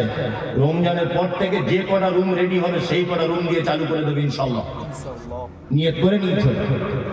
আমার জীবনে এটা উদ্দেশ্য যে আমি এর মাধ্যমে মরে গেলে যেন কবরে শুয়ে শুয়ে নেকি পাই, এতটুকু। এছাড়া কোনো আর আমার আশা নেই, কোনো আশা নেই। আপনাদের সারে কাছে আমার আজও মনে আছে যে আমাদের মহিলা মাদ্রাসার জন্য একজন মেয়ে, আমি তার নামটা জানি না, হঠাৎ করে একদিন ফোন করে বলছে আমি 10,000 টাকা দিব, আপনি সারে কাছে মোড়ে দাঁড়ান, কুলিন্দা গ্রামে বাড়িতে জলসা করতে যাচ্ছি। 10,000 টাকা দিয়েছে, যে সোশ্যাল মিডিয়া দেখেছি আপনার মাদ্রাসায় টাকাটা দিবেন, 10,000 না 5,000। যে কথা বলছিলাম, মেদিনীপুরের একটা মেয়ে, কিছুদিন আগে তাকে একটা বিয়ের জন্য একটা ছেলে, আমি বলছি তোমার মা বলছে বিয়ের জন্য, তা তুমি বিয়ে শাদী করবে? তা মেয়েটা আমাকে একটা কথা বলছে, মরি সাহেব পর্দার আড়াল থেকে বলছে আমি বিয়ে করতে পারি, তবে আমার কিছু শর্ত আছে। মেয়েটা দেখতে যেমন ভালো তা নয়। বলছি কি শর্ত? বলছি 1 নম্বর ছেলেটা দাড়ি থাকতে হবে, 2 নম্বর 5 ওয়াক্ত নামাজি হতে হবে, 3 নম্বরে হালাল পদ্ধতির ইনকাম করতে হবে, তাহলে আমি তাকে বিয়ে করবো, তাছাড়া করবো না। তার মানে বুঝতে পারলাম এখন ইমানদারিনী নারী আছে পৃথিবীতে, আছে না? আচ্ছা আচ্ছা, আজ থেকে 1 সপ্তাহ আগের কথা, ইন সার্চ অফ ট্রু ইসলাম, ফেসবুকে একটা পেজ আছে, ইন সার্চ অফ ট্রু ইসলাম, মিলন বলে নাম, মুর্শিদাবাদে বাড়ি। ছেলেটাকে জিজ্ঞাসা করবেন তার প্রমাণ। আজ থেকে 2 মাস আগে একটা মেয়ে ইসলাম গ্রহণ করেছে, ইসলাম গ্রহণ। মেয়েটা আমাকে ফোন করেছে, করে বলছে যে হুজুর আমি আপনাদের বক্তব্য শুনে অনুপ্রাণিত হয়ে ইসলাম গ্রহণ করলাম, গোপনে, বাড়িতে কেউ জানে না। মেয়েটা বিয়ে পড়াশোনা করছে কলেজে, খুব সুন্দরী, চরম সুন্দরী মেয়েটা দেখতে। তা আমাকে বলছে হুজুর আমি বিয়ে শাদী করবো, লুকিয়ে আমাকে একটু বিয়ের ব্যবস্থা করে দেন, আমার বাড়ি থেকে জানতে পারলে আমাকে জবাই করে দিলে, আমাকে জবাই করে দিলে। সেই মেয়েটাকে আজ থেকে 5 দিন আগে আপনাদের বহরমপুরে একটা ছেলের সঙ্গে বিয়ে দিলাম। তা মেয়েটাকে বলছি কেমন ছেলে পছন্দ? তা মেয়েটা বলছে দাড়িওয়ালা ছেলে হতে হবে, 5 ওয়াক্ত নামাজ পড়তে হবে, হালাল ইনকাম করতে হবে, গরিব হলেও চলবে, ঘর বাড়ি থাক আর না থাক। মানে মেয়েটা এত সুন্দরী, যদি বলছেন আপনি দেখলেন কি করে? সত্যি বলতে ও আমাকে দেখার জন্য একটা ছবি পাঠিয়েছিল যে আমি এই মেয়েটা, সেটা দেখে আমি একটা অনুভব করলাম।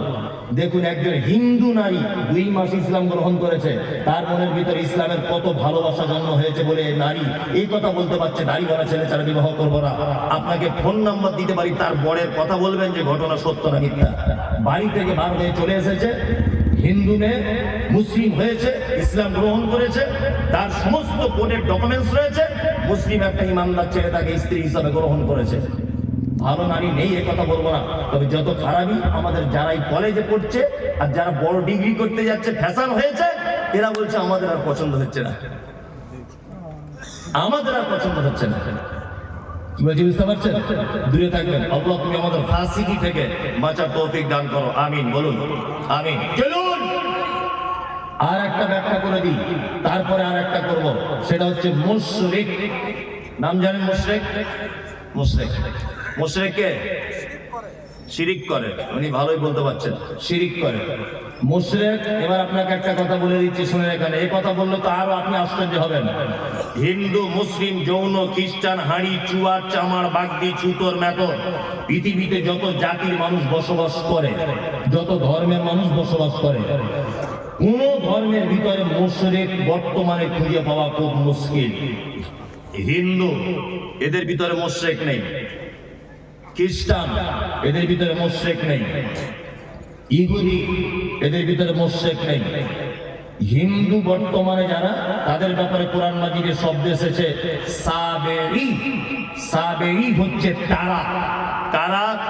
সাবেঈ হচ্ছে তারা যারা এক আল্লাহকে আল্লাহ বলে মানে, তারপরেও বিভিন্ন দেব দেবীর আলাদা আলাদা ক্ষমতা আছে এটা মানে, এরা হচ্ছে সাবেঈ। একটা হিন্দু ভাইকে জিজ্ঞাসা করবেন এত বৃষ্টি হচ্ছে কে দিচ্ছে, ও এক চান্সে বলবে বৃষ্টি দিচ্ছে উপরওয়ালা, বলবে না? তার মানে ও জানে উপরে একজন আছে। তারপরেও দেখবেন ও লোহা লাকড়ির ব্যবসা করে, কি পূজা করে? বিশ্বকর্মা। তার মানে ওর একটা ধারণা যে লোহা লাকড়ির ডিপার্টমেন্টটা বিশ্বকর্মার হাতে আছে। আর কলেজের স্টুডেন্ট, স্কুলের স্টুডেন্টরা কি পুজো করে? সরস্বতী। সরস্বতীকে বলা হয় বিদ্যার দেবী। তার মানে বাপ মা তার মেয়েকে বলে দেয় এটা তুমি সরস্বতীর পূজা করবে, কারণ এটা হচ্ছে বিদ্যার দেবী, তুমি ভবিষ্যতে মাইকের মধুসূদন দত্ত হতে পারবে, কারণ এই ডিপার্টমেন্টটা এর হাতে আছে। এ হচ্ছে কি? সাবেঈ। মুশরিককে মুহাম্মদ সাল্লাল্লাহু আলাইহি ওয়াসাল্লামকে বলা হচ্ছে, আপনি জিজ্ঞাসা করুন তাদেরকে রাত এবং দিনের বিবর্তনের মালিককে। এক চান্সে তারা বলবে আল্লাহ। সুস্থতা অসুস্থতার মালিককে আল্লাহ। বেঈমান মুশরিক আবু জেহেলের কথা বলবে। আল্লাহ নবী সাল্লাল্লাহু আলাইহি ওয়াসাল্লাম যখন বলছেন কি ব্যাপার, রাত দিনের মালিক আল্লাহ, এই কথা আপনি বললেন, সুস্থতা অসুস্থতার মালিক আল্লাহ, এই কথা আপনি বলছেন, তাহলে কেন আপনি আল্লাহকে ডাইরেক্ট ডাকতে পারছেন না? আবু জেহেল তখন বলছে, মোহাম্মদ শোনো, বেশি ফটর ফটর করিও না, সব কিছুর মালিক আল্লাহ এটা আমি জানি, কিন্তু তোমার আল্লাহকে ডাইরেক্ট পাওয়া যাবে না। আল্লাহকে পেতে গেলে 360টা দেব দেবীর মাধ্যমে পেতে হবে। তার মানে বোঝা যায় যারা আল্লাহকে ডাইরেক্ট পাওয়া যাবে না এই ধারণা রাখে, আর 360টা দেব দেবীর মাধ্যমে আল্লাহকে পেতে হবে এই ধারণা যারা রাখে, এরা কি মুশরিক? মুশরিক হিন্দুর ভিতরে নেই, খ্রিস্টানের ভিতরে মুশরিক নেই, কোন জাতির ভিতরে মুশরিক নেই। বর্তমানে মুশরিক গিজ গিজ গিজ গিজ গিজ গিজ করছে মাথার উকুনের মতো নামধারী মুসলিমদের ভিতরে। আজ পর্যন্ত পশ্চিম বাংলার কিছু মুসলমান তাদের দাবি আল্লাহকে ডাইরেক্ট পাওয়া যায় না, আমাদের হুজুরের মারফতে তবে আল্লাহকে পেতে হয়, দাবি নেই। এরা কি মুশরিক? এই দেখুন আল্লাহ তাআলা মুশরিকদের ব্যাপারে সূরা তাওবা আয়াত নম্বর 114 আল্লাহ তাআলা বলছেন, মা কানা লিন নবিয়্যি ওয়াল্লাযীনা আমানু আন ইস্তাগফিরু লিল মুশরিকিন। নবী এবং ইমানদারদের জন্য উচিত নয় যে মুশরিকদের জন্য ক্ষমা প্রার্থনা করবে। এই মুমতাজুল ইসলাম বলছি, যারা মাজার পুজো করে, যারা পীর পুজো করে, ওদের জানাজা তো দূরের কথা, ওদের জন্য দোয়া পর্যন্ত করা যাবে না, কারণ ওরা মুশরিক। অবশ্যই ওরা মুশরিক, ওরা মুসলিম নয়। আল্লাহ তাআলা বলছেন, ওয়ালাউ কানু উলি কুরবা, যদিও তারা তোমার নিকট আত্মীয় হয়, তবুও তাদের জন্য ক্ষমা প্রার্থনা করা যাবে না। আমাদের বেটা বেটিদের বিয়ে শাদী দেওয়া হচ্ছে না? হচ্ছে তো। বেটির বিয়ে ঘটক ছেলে দেখেছে, ঘটক সাহেব এসে বলছে ছেলে খুব ভালো, বলছে কি করে, বলছে স্কুল মাস্টার। মেয়ের বাপ তখন বলছে আলহামদুলিল্লাহ, আমি তো এরকম ছেলেই চাইছি না। তা আর একজন এসে তখন বলছে যে ঘটক সাহেব, আব্দুল্লাহ ভাই, তুমি বেটিটা যেখানে বিয়ে দিচ্ছ ওরা মাজার পূজারি গো, পীর পূজারি। তখন বলছে তোমাদের যত সব পীর হয়ে এইসব, ছেলে চাকরি করে সেটা আগে দেখো, তাই না? চাকরি করে সেটাকে দেখো। আল্লাহর ভাষা ওলাও কানু উলি কুরবা, মুশরিক, মাজার পূজারি, ঠাকুর পূজারি, এরা যদি তোমার নিকট আত্মীয় হয় তবু তাদের সঙ্গে কোনো সম্পর্ক রাখা যাবে না। খুব সাবধানে থাকবেন। চলুন, এতক্ষণ পর্যন্ত খারাপ লোকেদের পরিচয় করিয়ে দিলাম, এবার আপনাদেরকে পরিচয় করিয়ে দিব ভালো মানুষের সঙ্গে, তার নাম মোমেন। যারা বসে আছেন মোমেন হতে চান সবাই, সবাই ইনশাআল্লাহ। ইনশাআল্লাহ 12টা বেজে গেছে তো মানুষ আর বসে থাকতে চাইবে না, তবুও মানুষ থাকবে। আলহামদুলিল্লাহ। চালাবো নাকি? হ্যাঁ চালাই, চলুন, কোনো সমস্যা নেই। আমার টাইমটা 1টা পর্যন্ত, এরপরেও আর একটা বক্তা। যারা উঠবেন হিসাব করে উঠবেন। চলুন এবার মোমেনের পরিচয় দিই। মোমেনকে হ্যাঁ ঠিক বলে দিয়েছে, আমি তখনই করবো। মোমেনের কথা বলে দিই। আল্লাহ বলেন, ইন্নামাল মুমিনুনা আল্লাযীনা ইযা যুকিরাল্লাহু ওয়াজিলাত কুলুবুহুম ওয়া ইযা তুলিয়াত আলাইহিম আয়াতুহু যাদাতুহুম ঈমানা ওয়া আলা রাব্বিহিম ইয়াতাওয়াক্কালুন। আল্লাহ মুমিনের পরিচয় দিচ্ছেন। মোমেনকে আল্লাহ বলছেন, মোমেন তারা যারা পাপ করে, অন্যায় করে, খারাপির মধ্যে লিপ্ত থাকে, তারপরেও যখন তারা আল্লাহর ভয় তাদের অন্তরের ভিতরে চলে আসে, তারা তখন ভয়ে থরথর করে কাঁপে। 2, আল্লাহ বলে মোমেনের দ্বিতীয় গুণ, আয়াতুহু যাদাতুহুম ঈমানা ওয়া আলা রাব্বিহিম ইয়াতাওয়াক্কালুন। দ্বিতীয় নম্বরের মোমেন কোরআনের আয়াত তেলাওয়াত করা হলো, তাদের ঈমান কোরআনের আয়াত শুনলে যেন ঈমান বেড়ে যাবে। আয়াত শুনলে ঈমান কি হবে? বেড়ে যাবে। এটা মুমিনের কয় নম্বর গুণ? দ্বিতীয় গুণ। এখানে একটা মজাদার কথা বলে রাখছি, আপনার চোখে পানি চলে আসবে শুনলে। আচ্ছা, এখানে হাজি সাহেব কেউ আছেন? কে হাজি সাহেব? কেউ নেই। তাহলে এমনি সৌদি আরবে গেছেন, মক্কা টক্কা ঘুরতে এরকম করলো, আছে অনেকজন, হয়তো আলহামদুলিল্লাহ অনেকজন আছেন, আলহামদুলিল্লাহ অনেকজন আছেন মক্কায় ঘুরতে গেছেন। আমি এই 2.5 মাস আগে গিয়েছিলাম, আলহামদুলিল্লাহ। তা আমি গিয়েছিলাম, তো আমার সঙ্গে প্রায় 40 জন মতো মানুষ গিয়েছিল। উত্তর দিনাজপুরের একজন চাচা গিয়েছিলেন, নিরক্ষর লোক, লেখাপড়া টেখাপড়া জানে না, কিছু বাংলাও জানে না, আরবি উর্দু হিন্দি কিচ্ছু বুঝে না, চাষি লোক। আমি যখন কাবাতে যখন তওয়াফ করছিলাম, চাচা আমার জামার কলারটা এইভাবে টেনে ধরে রাখছিল। তাই বারবার বলছি, চাচা তুমি আমার জামার কলার কেন ধরছো? হ্যাঁ, বলছি এত লোক যদি হারিয়ে যায়, আমার 3 বিঘা জমি ধান চাষ করা আছে, কি হবে? শুধু এই টেনশন। আমি বলছি তুমি মরিবে কি বাঁচবে এটা দেখো, 3 বিঘা জমি ধান লাগানো আছে, ওই টেনশনের মক্কাতে ঘুম হয় না। কি ভাবলাম বুঝলেন? একদম তাহলে তুমি ধান যখন লাগানো আছে, তুমি এলে কি করতে হবে?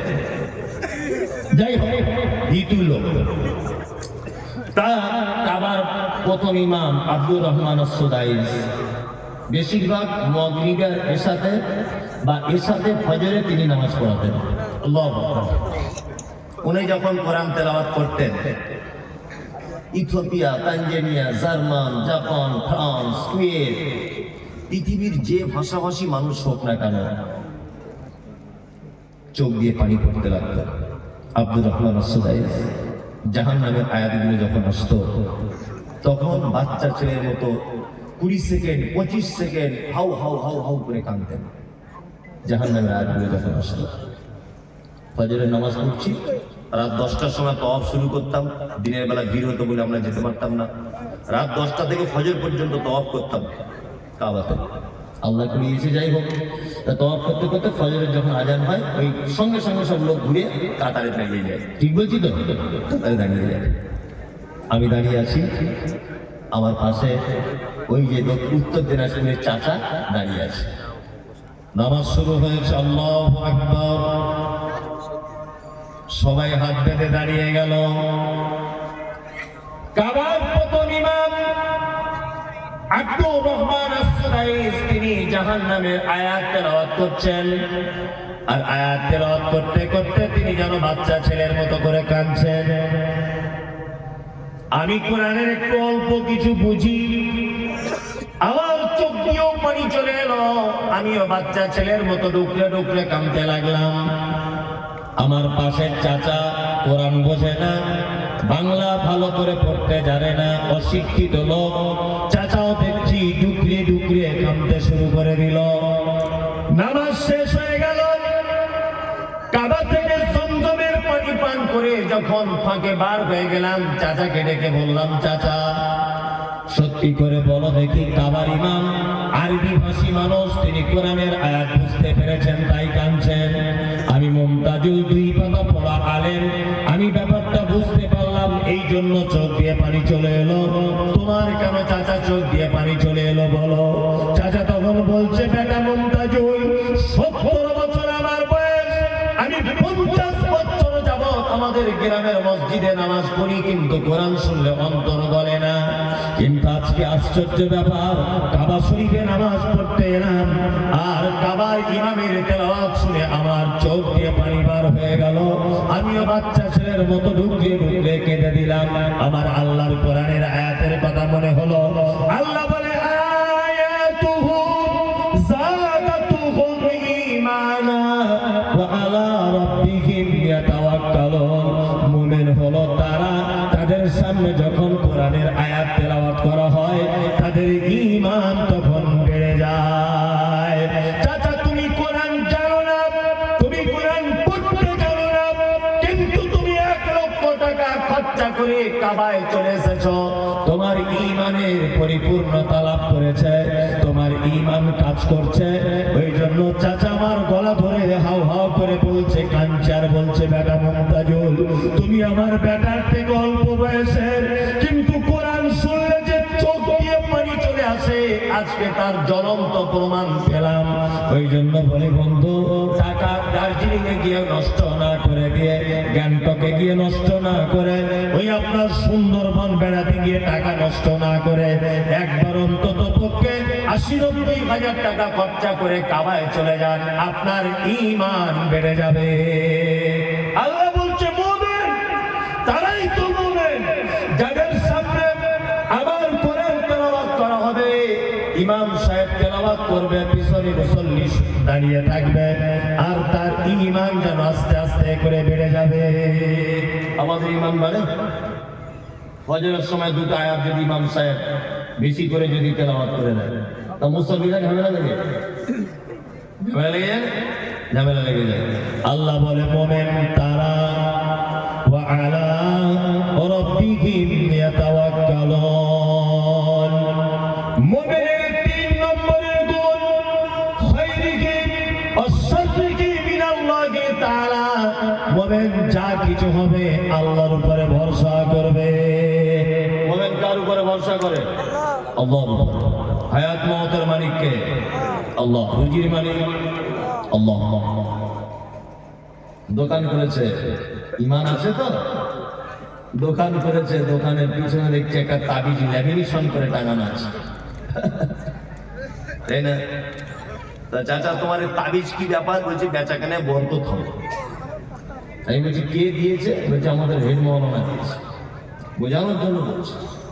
তাই হেড মৌলানা যদি এত বরকতের তাবিজ দেওয়া শিখে গেছে, তা তাবিজটা নিজের কাছেই রাখতে পারে, এত বরকতের জিনিস বিচি দিলে কি করে? হ্যাঁ, ঈমান আছে তো? 4টে আংটি পড়েছে যুবক ছেলে, 4 রকমের কোয়ালিটির পাথর। এটা কি? বলছে বউ কথা শোনে না। এটা কিসের আংটি? বলছে ঘন ঘন পেচ্ছাপ হয়। এটা কিসের? বলছে বাপের বাড়ি বউ গেলে আসতে চায় না। আর এটা বলছে রাতে চমকে উঠি দেয়। হযরত ওমরের নাম শুনেছেন? ওমর দামি মানুষ না? দামি মানুষ।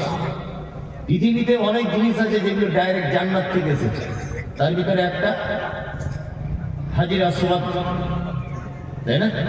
যখন পৃথিবীতে আসে, এটা মুসলিম শরীফের হাদিস, তখন সাদা দুধের মতো ছিল পাথরটা। আল্লাহ নবী সাল্লাল্লাহু আলাইহি ওয়াসাল্লাম বলছেন, আদম সন্তান তার পাপের বোঝা নিয়ে তাকে চুম্বন করতে করতে একদম কালো করে দিয়েছে। আমি নিজে আলহামদুলিল্লাহ 2 বার চুম্বন করে এসেছি, আল্লাহ করিয়েছে। খুব রিস্ক চুম্বন করা, ওখানে মারাও যেতে পারে কোনো মানুষ, এত রিস্ক। মানে আপনি হাঁড়ির মুখের মতো, তখন যখন মুখ ঢোকাবেন, পিছন দিক দিয়ে ১,৫০০ মানুষ আপনাকে চাপছে। এই ১,৫০০ মানুষ বা ৫০০ মানুষ, ১,০০০ মানুষকে সামলে তবে চুমুটা খেতে হবে। ওই জন্য আমি বলি, আমাদের বাঙালিদের একটা বদ অভ্যাস, বুড়ো না হলে হজে যায় না। হজে বুড়ো বয়সে গেলে 10 পয়সার দাম নেই, এমনি টাকা খরচাই হবে, ও কিছুই করতে পারবে না। ও না তওয়াব করতে পারবে, চুমু খাওয়া তো দূরের কথা, না পাথর মারতে পারবে, ফ্যাল ফ্যাল করে তাকিয়ে থাকতে হবে। 5 লাখ টাকা জলে চলে গেল। যেতেই যদি হয় 35, 37, 38 বছরে যান, যেন 2জনকে যেন রুখে দেওয়া যায়। দক্ষিণ আফ্রিকার মেয়ে ছেলেগুলো, তাদের যা বডি আর যা ধাক্কা মারছে, তারা আমার মতো 4টে পুরুষকে ফুটবলের মতো ছুঁড়ে ফেলে দিল। এত ক্ষমতা তাদের গায়ে। আর এই লম্বা লম্বা মেয়েগুলো সব সুদানিরা, কালো কুচকুচ কুচকুচ করছে সুদানিরা, এই লম্বা লম্বা। তাদের চেহারা কি আমাদের বাঙালি 2-4 জন পুরুষ মানুষকে মেরে ফেলবে ঘুষি মেরে, এত ক্ষমতা তাদের গায়ে। আর এই বুড়ো বয়সে লাঠি নিয়ে হজ করতে যাচ্ছে, তুমি চান্স পাবে? এক গুঁতো মেরে তোমাকে ফেলে দিবে 4 হাত দিবে। ওই জন্য হজে যদি যেতে চান একটু ইয়ং বয়সে যাবে। কি বললাম বুঝলেন? হাজির আসওয়াদ হযরত ওমর ফারুক রাদিয়াল্লাহু তাআলা আনহু মক্কায় চারিদিকে তাওয়াফ করছেন। হাজির আসওয়াদ যেখানে আছে, ওই জায়গাটা হাজির আসওয়াদের দিকে আঙ্গুল বাড়িয়ে দিয়ে বলছেন, হাজির আসওয়াদ তুমি একটা পাথর, তুমি মানুষের কোনো উপকার করতে পারো না। আমি কোশ্চেনটাও তোমাকে চুম্বন করতাম না, শুধু তোমাকে চুম্বন করবো বা করছি এই কারণে মুহাম্মদ সাল্লাল্লাহু আলাইহি ওয়াসাল্লাম চুম্বন করেছিলেন তাই। হাজের আসওয়াদ জান্নাতের পাথর, মানুষের কোনো উপকার ক্ষতি করতে পারে না। আর এ 4 রকমের আংটি পরে আছে, আংটি পরে বলছে 4 রকমের কাজ হবে। কি বললাম বুঝতে পারছেন? 4 রকম। কলকাতা একটা অ্যাড্রেস দিচ্ছে, ওখানে চলে যাবেন। নাকোদা মসজিদ নাম শুনেছেন? চিতপুরে নাকোদা মসজিদের মেন গেটে ঢোকার সময় দেখবেন ওই পাথর বিক্রি হয়, বস্তাতে রাখা আছে, আর কুকুরে পেচ্ছাপ করছে। 40 টাকা 50 টাকা কেজি, 40-50 টাকা কেজি দরে পাথর কিনে আনছে, এনে বহরমপুরে ওই বাটিতে বাটিতে সাজিয়ে আম গাছের শিকড়, কলা গাছের শিকড়, জাম গাছের শিকড় পাশাপাশি রেখে ভাঙা মাইক নিয়ে বিক্রি করছে। আর বলছে আফ্রিকা কঙ্গো জঙ্গল সে লেকে আয়ে হ্যাঁ জড়িবুটি। তোমার বইয়ের ছেলে হয় না, পাথর নিয়ে যাও, ছেলে হবে। MBBS ডাক্তার ওর বইয়ের ছেলে করতে পারলো না, আর কুকুরে পেচ্ছাপ করে পাথর ওর বইয়ের ছেলে করে দিল।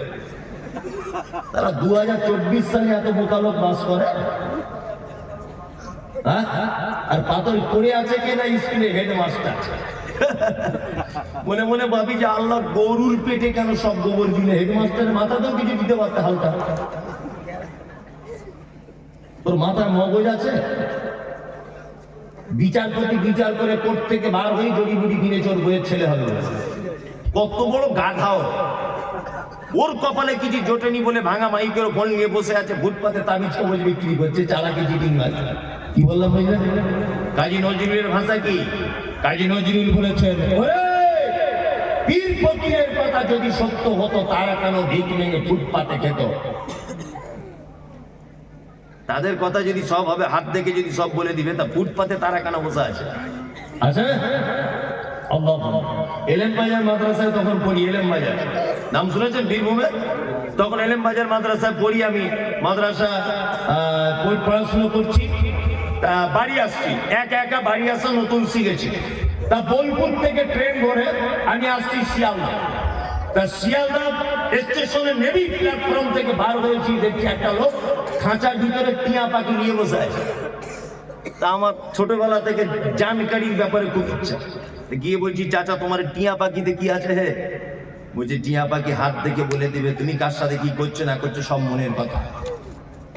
তাহলে বলে হতে পারে, ক টাকা নিবে? বলছে 3 টাকা। আজ থেকে 20-25 বছর আগে বলছি, তখনকার 3 টাকা মানে সাংঘাতিক ব্যাপার।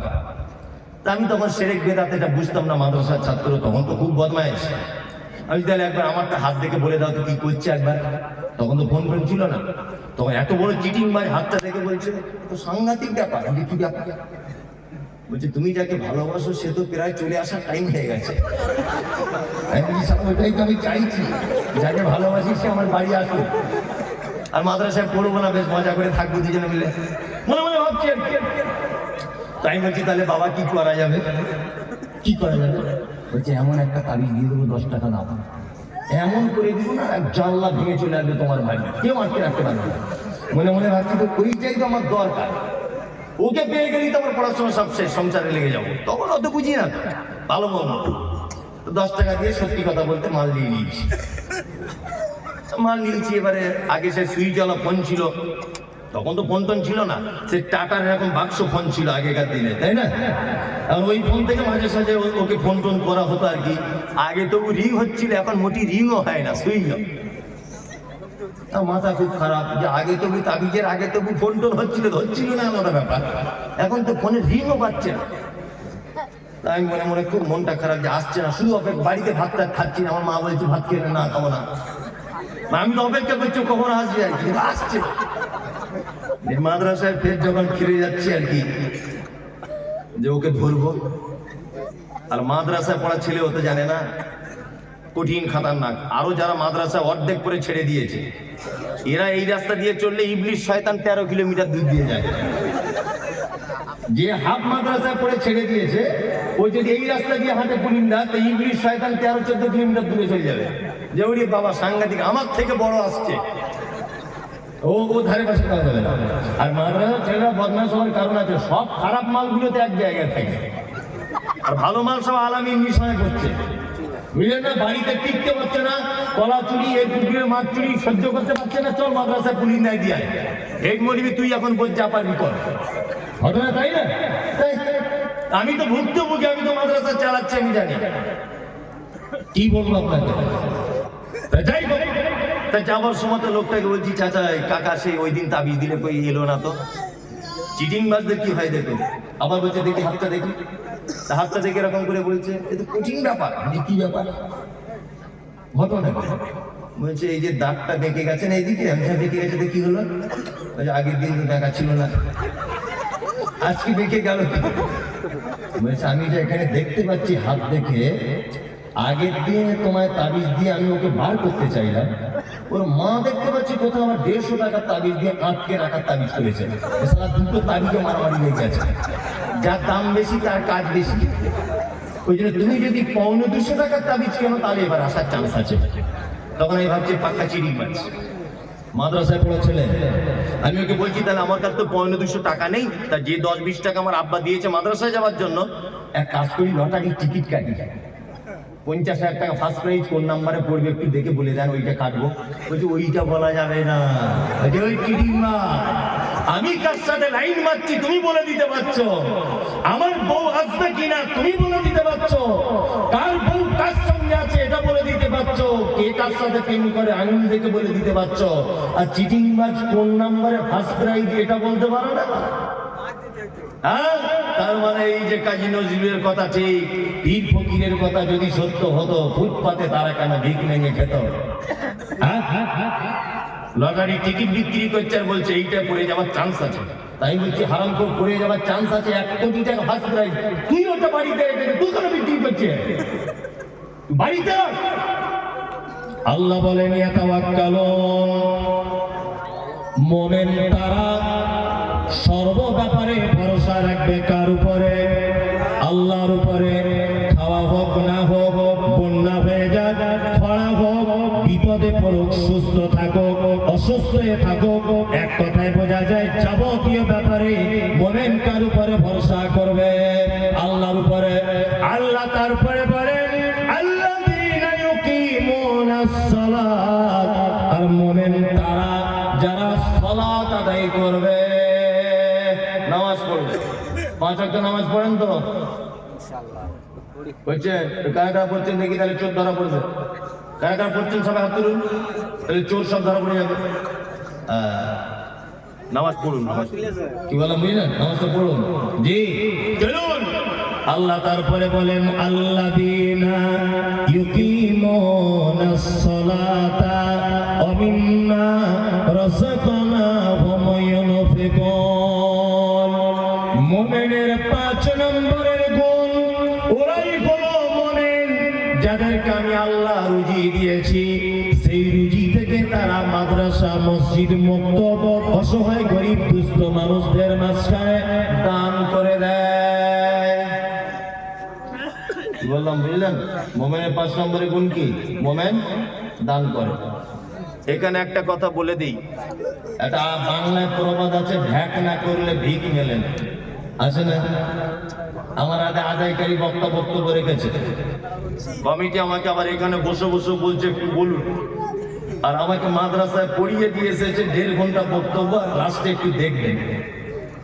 মাদ্রাসাটা এইভাবেই চলে। তাই আপনারা উঠে যাচ্ছেন কেন? আমি তো এখনো বক্তব্য রাখবো, কেউ পালাবে না। আমি জানি আদায়ের কথা বললে মোটামুটি অ্যালার্জি শুরু হয়ে যায় আর কি। তারপরেও বলছি অ্যালার্জি করিয়ে লাভ নেই। আমি চমৎকার একটা হাদিস এখন শোনাবো সহিহ বুখারী থেকে। যারা বসে আছেন এইদিকে ফিরুন। আচ্ছা, নবীকে কেউ চোখে দেখেছেন? কিয়ামতের দিনে যেন একটু নবীর সাথে দেখা হয়, এই আশা কার কার আছে? এই যে ভ্যাক না করলে ভিক মেলে না। এই গ্রামের একটা ছেলে এই গ্রামে ভিক্ষা করে, পুলিন্দা গ্রামে, তার প্রতিদিন 1.5 কেজি 2 কেজি করে চাল হয়। আর সারগাছির একটা মেয়ে ভিক্ষা করতে আসে এই গ্রামে, তার প্রতিদিন চাল হয় 15-20 কেজি। গ্রামের ছেলেটা মনে মনে ভাবছে আমি পুলিন্দার বেটা, আমার ভিক দেয় না কেউ, 1.5 কেজি 2 কেজি হয়, আর ও সারগাছি থেকে আসে টোটো গাড়ি করে, ওর 20 কেজি এটা হয় কি করে? নিশ্চয়ই ভিক করার কোনো ক্যাপাসিটি আছে, দেখবো কেমন করে ভিক চায়। সারগাছি থেকে মেয়েটা এলো টোটো গাড়ি করে পুলিন্দা গ্রামে দুপুর 12টার সময়।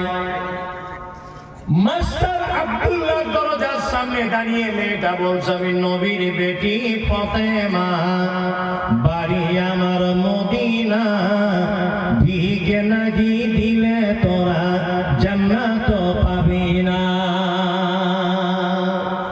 ছেলেটা তখন বলছে ওরে চিটিং বাজ, নবীর বেটি বলছে রে। মেয়েদের মন খুব নরম, নরম না? ওরা দেখবেন ডিম পাড়া মুরগি মরে গেল যেমন কাঁদে, ওর বাপ মরে গেলেও তেমন কাঁদে। ওদের মন এত নরম, তাই না? তা আব্দুল্লাহ বউ বলছে ওরে দুপুর বেলাতে এখন নবীর বেটি বলে কে কথা বলছে, হলে হতেও পারে হয়তো রূপ সেজে এসেছে। মেয়েদের মন তো এরকম হয় না?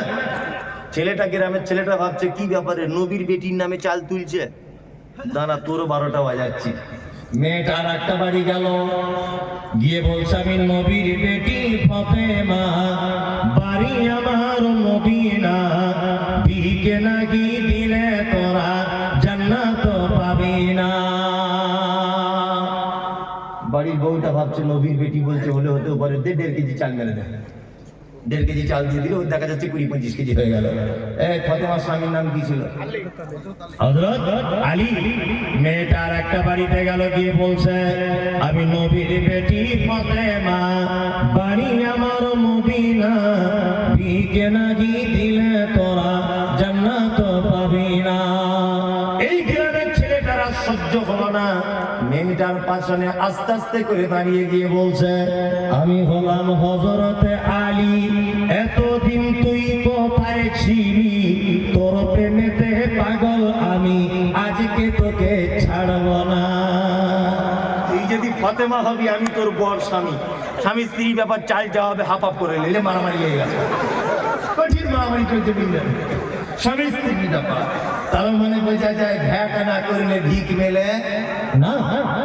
সহিহ বুখারী একটা হাদিস বলি, হাদিস বর্ণনা করেছেন, নাম হলো তার আয়েশা।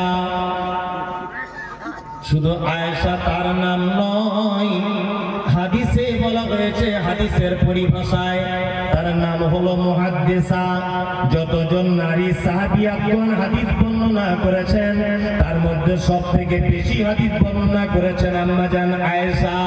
এখানে শুধু কেন্ত নয়, বিশ্বনবী যতজন মেয়েকে বিবাহ করেছেন, একটা কুমারী মেয়েকে বিবাহ করেছেন, নাম তার কি? আয়েশা। শুধু এখানেই ক্ষান্ত নয়, ইসলামের তারিখ যদি আপনি পড়েন তাহলে দেখতে পাওয়া যাবে আম্মা জান আয়েশা জীবনে 11,000 মেয়েকে তিনি কোরআনের শিক্ষা দিয়েছেন। শুধু এখানেই ক্ষান্ত নয়, বিশ্ব নবী যত বিয়ে করেছেন নিজে থেকে বিয়ে করেছেন, কিন্তু আয়েশার ব্যাপারে আল্লাহ নবীকে স্বপ্নের মাধ্যমে আয়েশাকে দেখিয়েছেন, একবার নয় দুইবার। শুধু এখানেই ক্ষান্ত নয়, আয়েশা এত ভাগ্যবতী নারী, বিশ্ব নবী বলেছেন আমি যখন অন্যান্য বিবিদের বিছানায় শুয়ে থাকি, জিবরিল আমিন আমার কাছে কোরআন আনে না, কিন্তু আবু বকরের বেটি আয়েশা এত ভাগ্যবতী নারী, আয়েশার কাছে যখন রাতের বেলা বিছানায় শুয়ে থাকি আমার কাছে কোরআন অবতীর্ণ হয়। শুধু এখানেই ক্ষান্ত নয়, বিশ্ব নবী বলেছেন হাদিসের ভিতরে যদি তোমরা আমার অনুপস্থিতিতে যদি গোপন ব্যাপার কিছু জানতে চাও তাহলে আমার বিবি আয়েশার কাছে জানো। শুধু এখানেই ক্ষান্ত নয়, বিশ্ব নবী বলেছেন বর্তমান বাজারের শাড়িতে নামক খাদ্যর যে মর্যাদা, আমার আয়েশার একটাই মর্যাদা, এত গুণে গুণান্বিত আম্মা জান আয়েশা সিদ্দিকা রাদিয়াল্লাহু তাআলা আনহা বর্ণনা করেছেন। হাদিস আলেমন আমরা আছেন, সহিহ বুখারীতে হাদিসটা লিপিবদ্ধ রয়েছে। হাদিস বর্ণনাকারিণী আয়েশা কোন বিবি নবীজিকে করিলেন জিজ্ঞাসা, ওগো নবী তব সাথে দেখা হবে কার? নবী বলে দুনিয়াতে হাত লম্বা যার। মা আয়েশা বলে এ কথা যখন শুনিলাম কানেতে, কাঠখণ্ড লয়ে হাতে লাগিলাম মাপিতে, দেখিলাম বিবি সাউদার হাত লম্বা বলি, আমার মুখেতে ওগো পড়ে গেল কালি। হাত লম্বার অর্থ পরে পারিলাম বুঝিতে, দান ধন যারা করে এই দুনিয়াতে, তারপরে জয়না দেশে নবীজিকে কয়, কেন জয়না পাল্লা রাস্তায় বেশি করে ক্ষয়। পুলিন্দার মানুষ শোনন হাদিসটি বুখারীর, জয়নাবে আনন্দ আর আয়েশার মুখ ভারী। আম্মা জান আয়েশা বলছেন বিশ্ব নবীকে, ও বায়ার নবী গো, কিয়ামতের দিনে লক্ষ কোটি মানুষ এক জায়গায় থাকবে, আপনার সাথে প্রথমে কার দেখা হবে? বিশ্ব নবী বললেন, আয়েশা, এক তোমার নাম নয়, খাদিজার নাম নয়, হাসান হোসাইনের নাম নয়, ফাতেমার নাম নয়, কারো নাম নয়। বিশ্ব নবী ডাইরেক্ট বললেন, আয়েশা রে, দুনিয়াতে যারা হাত যার লম্বা হবে তার সাথে প্রথমে আমার দেখা হবে। আয়েশা ব্যাপারটা বুঝতে পারলেন না? অল্প বয়সের মেয়ে। আল্লাহ রাসূল বলছেন, আয়েশা শোনো, ওই হাত লম্বা শাশুড়ি যদি 10 টাকা দান করে, বৌমা 20 টাকা দান করবে। শ্বশুর যদি 100 টাকা দেয়, তাহলে জামাই 200 টাকা দিবে। বড় ভাই যদি 500 টাকা দেয়, ছোট ভাই 1000 টাকা দিবে। বিশ্ব নবী বলছেন, আয়েশা রে, দানের ব্যাপারে যারা প্রতিযোগিতায় নেমে যায় মাদ্রাসা মসজিদে, আমি নবী বলছি তার সাথে কিয়ামতের দিনে প্রথমে আমার দেখা হয়ে যাবে। দানের ব্যাপারে যারা হাত লম্বা করে দেয়, কি বললাম বুঝলেন? তার মানে এবার আর নবীর সাথে দেখা করার ইচ্ছা থাকবে? পয়সার ব্যাপার চলে এসেছে। আপনি পৃথিবীকে এত এত ভালোবাসছেন, ভালোবাসিয়েন না বেশি। একটা জ্বলন্ত প্রমাণ আপনাকে দেখাবো আমি। আপনি এখানে আসুন, আপনি কিছু ধরবো না, ভয় নেই। আপনি আমার আব্বার বয়সী মানুষ আছেন। কত বড় বয়স আপনার? তাহলে আমার আব্বারও 60-59। আপনি আমার আব্বার বয়সেরই মানুষ। একটা কথা আপনাকে দিয়ে সবাইকে শিক্ষা দিচ্ছে, আপনি রাগ করবেন না তো? না, আমি আপনাকে ছোট করার জন্য বাপ ডাকি না, সবাইকে একটা জিনিস ভাবানোর জন্য ডাকছি। আপনার বয়স 60 বছর। আচ্ছা, আপনার আব্বা আমার বেঁচে আছে? না, মারা গেছে। আপনি আলহামদুলিল্লাহ দেখে মনে হচ্ছে মিথ্যার আশ্রয় নেন না, সত্যি কথা বলেন। আচ্ছা বলুন তো, যে আপনার আব্বা কত বছর আগে মারা গেল? 2005। মানে আজকে 19 বছর। এই 19 বছরে আপনি কখনো কখনো আপনার বাপের কবরে গিয়ে বলেন যে আল্লাহ আমার আব্বাকে একটু ক্ষমা করে দাও? সত্যিটা বলবেন।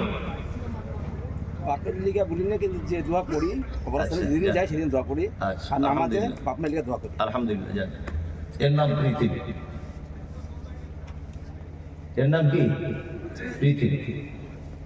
আপনাকে যে কত বড় জিনিস আমি দেখাচ্ছি, আপনি যদি মানুষ সন্তানে বুঝতে পেরে যাবেন যে মমতাজুলে আমার এইটুখানি ছেলে কথা বলছে কি করে। এই দেখে, এরা আব্বা মারা গেছে 19 বছর আগে। খুব ভাবনা চিন্তা করুন তো। ওনাকে বললাম যে আপনি আপনার আব্বার কবরে গিয়ে কখনো গিয়ে বলেন যে আল্লাহ আমার আব্বাকে একটু ক্ষমা করে দাও, আমার আব্বা এখানে শুয়ে আছে? তো উনি বললেন যে এরকম ভাবে যায়নি, তবে নামাজে দোয়া করি। এর নাম পৃথিবী। ওই লোকটার আব্বা সারা জীবন টাকা পয়সা ইনকাম করেছে, আর এটা ভেবেছে আমার বেটার ভবিষ্যৎ করছে। আল্লাহর কসম বাপ, আপনাকে বলছি, আমি সবাইকে শিক্ষা দেওয়ার জন্য, আমার বেটা ভবিষ্যৎ করছি, টাকা পয়সা ইনকাম করছি। সেই আব্বা মারা গেল 20 বছর। 20 বছর, কারো আব্বা মারা গেছে 30 বছর, কারো 10 বছর। আপনি এত হতভাগা সন্তান, একবারও আপনার বাপের কবরে গিয়ে বলেন না যে আল্লাহ তুমি আমার আব্বা এখানে শুয়ে আছে, একটু ক্ষমা করে দাও। আমার আব্বা খুব কষ্ট করে আমাদের লালন পালন করেছে, আল্লাহ তুমি আমার আব্বাকে একটু ক্ষমা করে দাও। তা আপনি যদি আপনার বাপের ব্যাপারে না যান, কবরে গিয়ে যদি ক্ষমা না চান, তা আপনার বেটা আপনার জন্য ক্ষমা চাইবে, এটা আপনার বিশ্বাস হয় না? কোশ্চিন কালো চাইবে। কি বললাম বুঝলেন? এর নাম কি? পৃথিবী। তার মানে আপনি রাতে এখন মারা যান, স্বামী স্ত্রী এক বালিশে মাথা দিয়ে শুয়েছিলেন, আপনার স্ত্রী চমকে উঠে বলবে, ও ভয় লাগছে, ভয় লাগছে। কি হলো? বলছে আমার বর মরে গেছে। মানে আপনার নিঃশ্বাস যতক্ষণ, আপনার প্রেম ততক্ষণ। আপনি ততক্ষণ ভালো বাপ যতক্ষণ আপনার বেটাকে পর্যাপ্ত পরিমাণে অর্থ দিয়ে খুশি করতে পারবেন না। আপনি খুব ভালো জামাই শাশুড়ির কাছে যতক্ষণ পর্যন্ত আপনি বেশি টাকা ইনকাম করতে পারবেন। আপনি খুব ভালো ছেলে আব্বা মায়ের কাছে যতক্ষণ আপনি বেশি টাকা ইনকাম করতে পারবেন, তাই না? আপনি ভালো স্বামী যতক্ষণ আপনার টাকা বেশি থাকবে। তার মানে বোঝা যাচ্ছে পুরুষ মানুষ মানি একে ব্যবহার করার জন্য পৃথিবীতে আনা হয়েছে, তাই না? আমি 10-15 মিনিট, আমি 11টা বাজতে 10-এ উঠেছি, এখন বাজে 12:40, আর 10 মিনিট আমি থাকবো। আপনাদের কাছে অনুরোধ, আপনার আব্বা মারা গেছে, মা মারা গেছে, আপনার আব্বা মায়ের জন্য অন্তত পক্ষে 10 জন মানুষ যদি বলেন যে আমরা 5,000 করে দিব বা 2,000 করে দিব, তাহলে অনেক টাকা। অন্তত পক্ষে 5 জন মানুষ বলুন যে আমার পক্ষ থেকে আমি 2,000 টাকা দিলাম। নাসরিন বিবি 10,000 টাকা। নাসরিন বিবি, সামি নওশাদ। সামি নওশাদ, একজন মহিলা। আনোয়ার সাহেব আমাদের মাদ্রাসার শিক্ষক 10,000 টাকা দিবেন। আনোয়ার সাহেব 10,000 টাকা দিবেন। নাসরিন গুনামার, উনি দিচ্ছেন 10,000 টাকা। আর কেউ আছেন? আপনি পারলে 5,000 দিন। কারি আব্দুল জব্বার ভাই, আলহামদুলিল্লাহ, ওনার বক্তব্য শুনে যাবেন। কি বললাম বুঝলেন? মুজমাইল খিদিরপুর থেকে। মুজমাইল খিদিরপুর থেকে তো খিদিরপুর থেকে এসেছেন, 1000। এটা 4,000 আছে আব্বার নামে। কিছুদিন আগে মারা গেল। আর আব্বা এখানে নাইট গার্ডের জন্য 50 টাকা দান করেছিল, মানে ওয়াদা করেছিল, ওয়াদা ভঙ্গ। আচ্ছা আচ্ছা আচ্ছা, এটা কালাম। কালাম। এ ভাই, আপনারা একটু মেহরবানি করুন, কুলিন্দা সকলেই দেন, আল্লাহর রাস্তায় দেন। দেন, একটু দেন, 1,000 টাকা দেন। আব্দুল হালিম 16 থেকে। আব্দুল আলিম 16 থেকে 500। আর দাদু দাদির নামে কত দিলা? 2,000। তুমি আসমানে থাকো প্রভু, আমি জমিনে। তুমি আসমানে থাকো প্রভু, আমি জমিনে। তবু তোমারি প্রেম জমে হৃদয় গহীনে। আমি তোমারি গোলাম গো, অন্য কারো না। আমি তোমারি গোলাম গো, অন্য কারো না। আলিমুল গায়ব তুমি, মালিকে রব্বানা। আল্লাহু আল্লাহু আল্লাহু আল্লাহ। তোমারি রহম ছাড়া বাঁচা বড় দায়। কঠিন দিনে, কঠিন ক্ষণে বাঁচিয়ে রাখো গো আমায়। কত শত ভুল মাফ করে দাও, কত শত ভুল মাফ করে দাও। জানা কি অজানা, আমি তোমারি গোলাম গো, অন্য কারো না। আলিমুল গায়ব তুমি, মালিকে রব্বানা। এ ভাই, চলে যাবেন না কিন্তু। সালাউদ্দিন মাস্টার 5,000 টাকা। বাপ মা সালাউদ্দিন মাস্টার 5,000। দয়া করে বলছি, চলে যাবেন না। অন্তত পক্ষে কারি আব্দুল জব্বার ভাইয়ের একটা গজল আপনারা শুনে যান, এটা আমার পক্ষ থেকে আবদার থাকবে। হ্যাঁ, কত জানাজার পড়েছি না। এই যে এমন করে বললাম, আমি তো গাড়িতে প্রতিদিন একবার করে শুনি। সামনাসামনি বলা যদি ঠিক না, আমি গাড়িতে বসে বসে একবার প্রতিদিন শুনি। আপনি একটু বলেন না, আমি জানি না। আসিফুর রহমান, ওটা ভাইয়ের গলা কি মানায়? আলহামদুলিল্লাহ, খুব সুন্দর মানায়। শুনবেন ওনার কণ্ঠটা, আলহামদুলিল্লাহ, খুবই সুন্দর বক্তব্য রাখেন। আর সব থেকে বড় কথা, আমার গ্রামেও জলসাতে উনি আছেন। আবার ওনার মাদ্রাসাতে কালকে মনে হয় আমি আছি, না কালনা পরিষদ। 500। আপনি কি নাম? ও, আমান। 500 টাকা। আমি বানিয়ে বানিয়ে অত বেশি দোয়া করতে পারি না, এর জন্য আমি দুঃখিত। দোয়া করতে পারি, কিন্তু আগে করতাম, এখন আর করি না। যাই হোক, হাদিসের শেখানো দোয়া আল্লাহুম্মা সাল্লি আলাইহি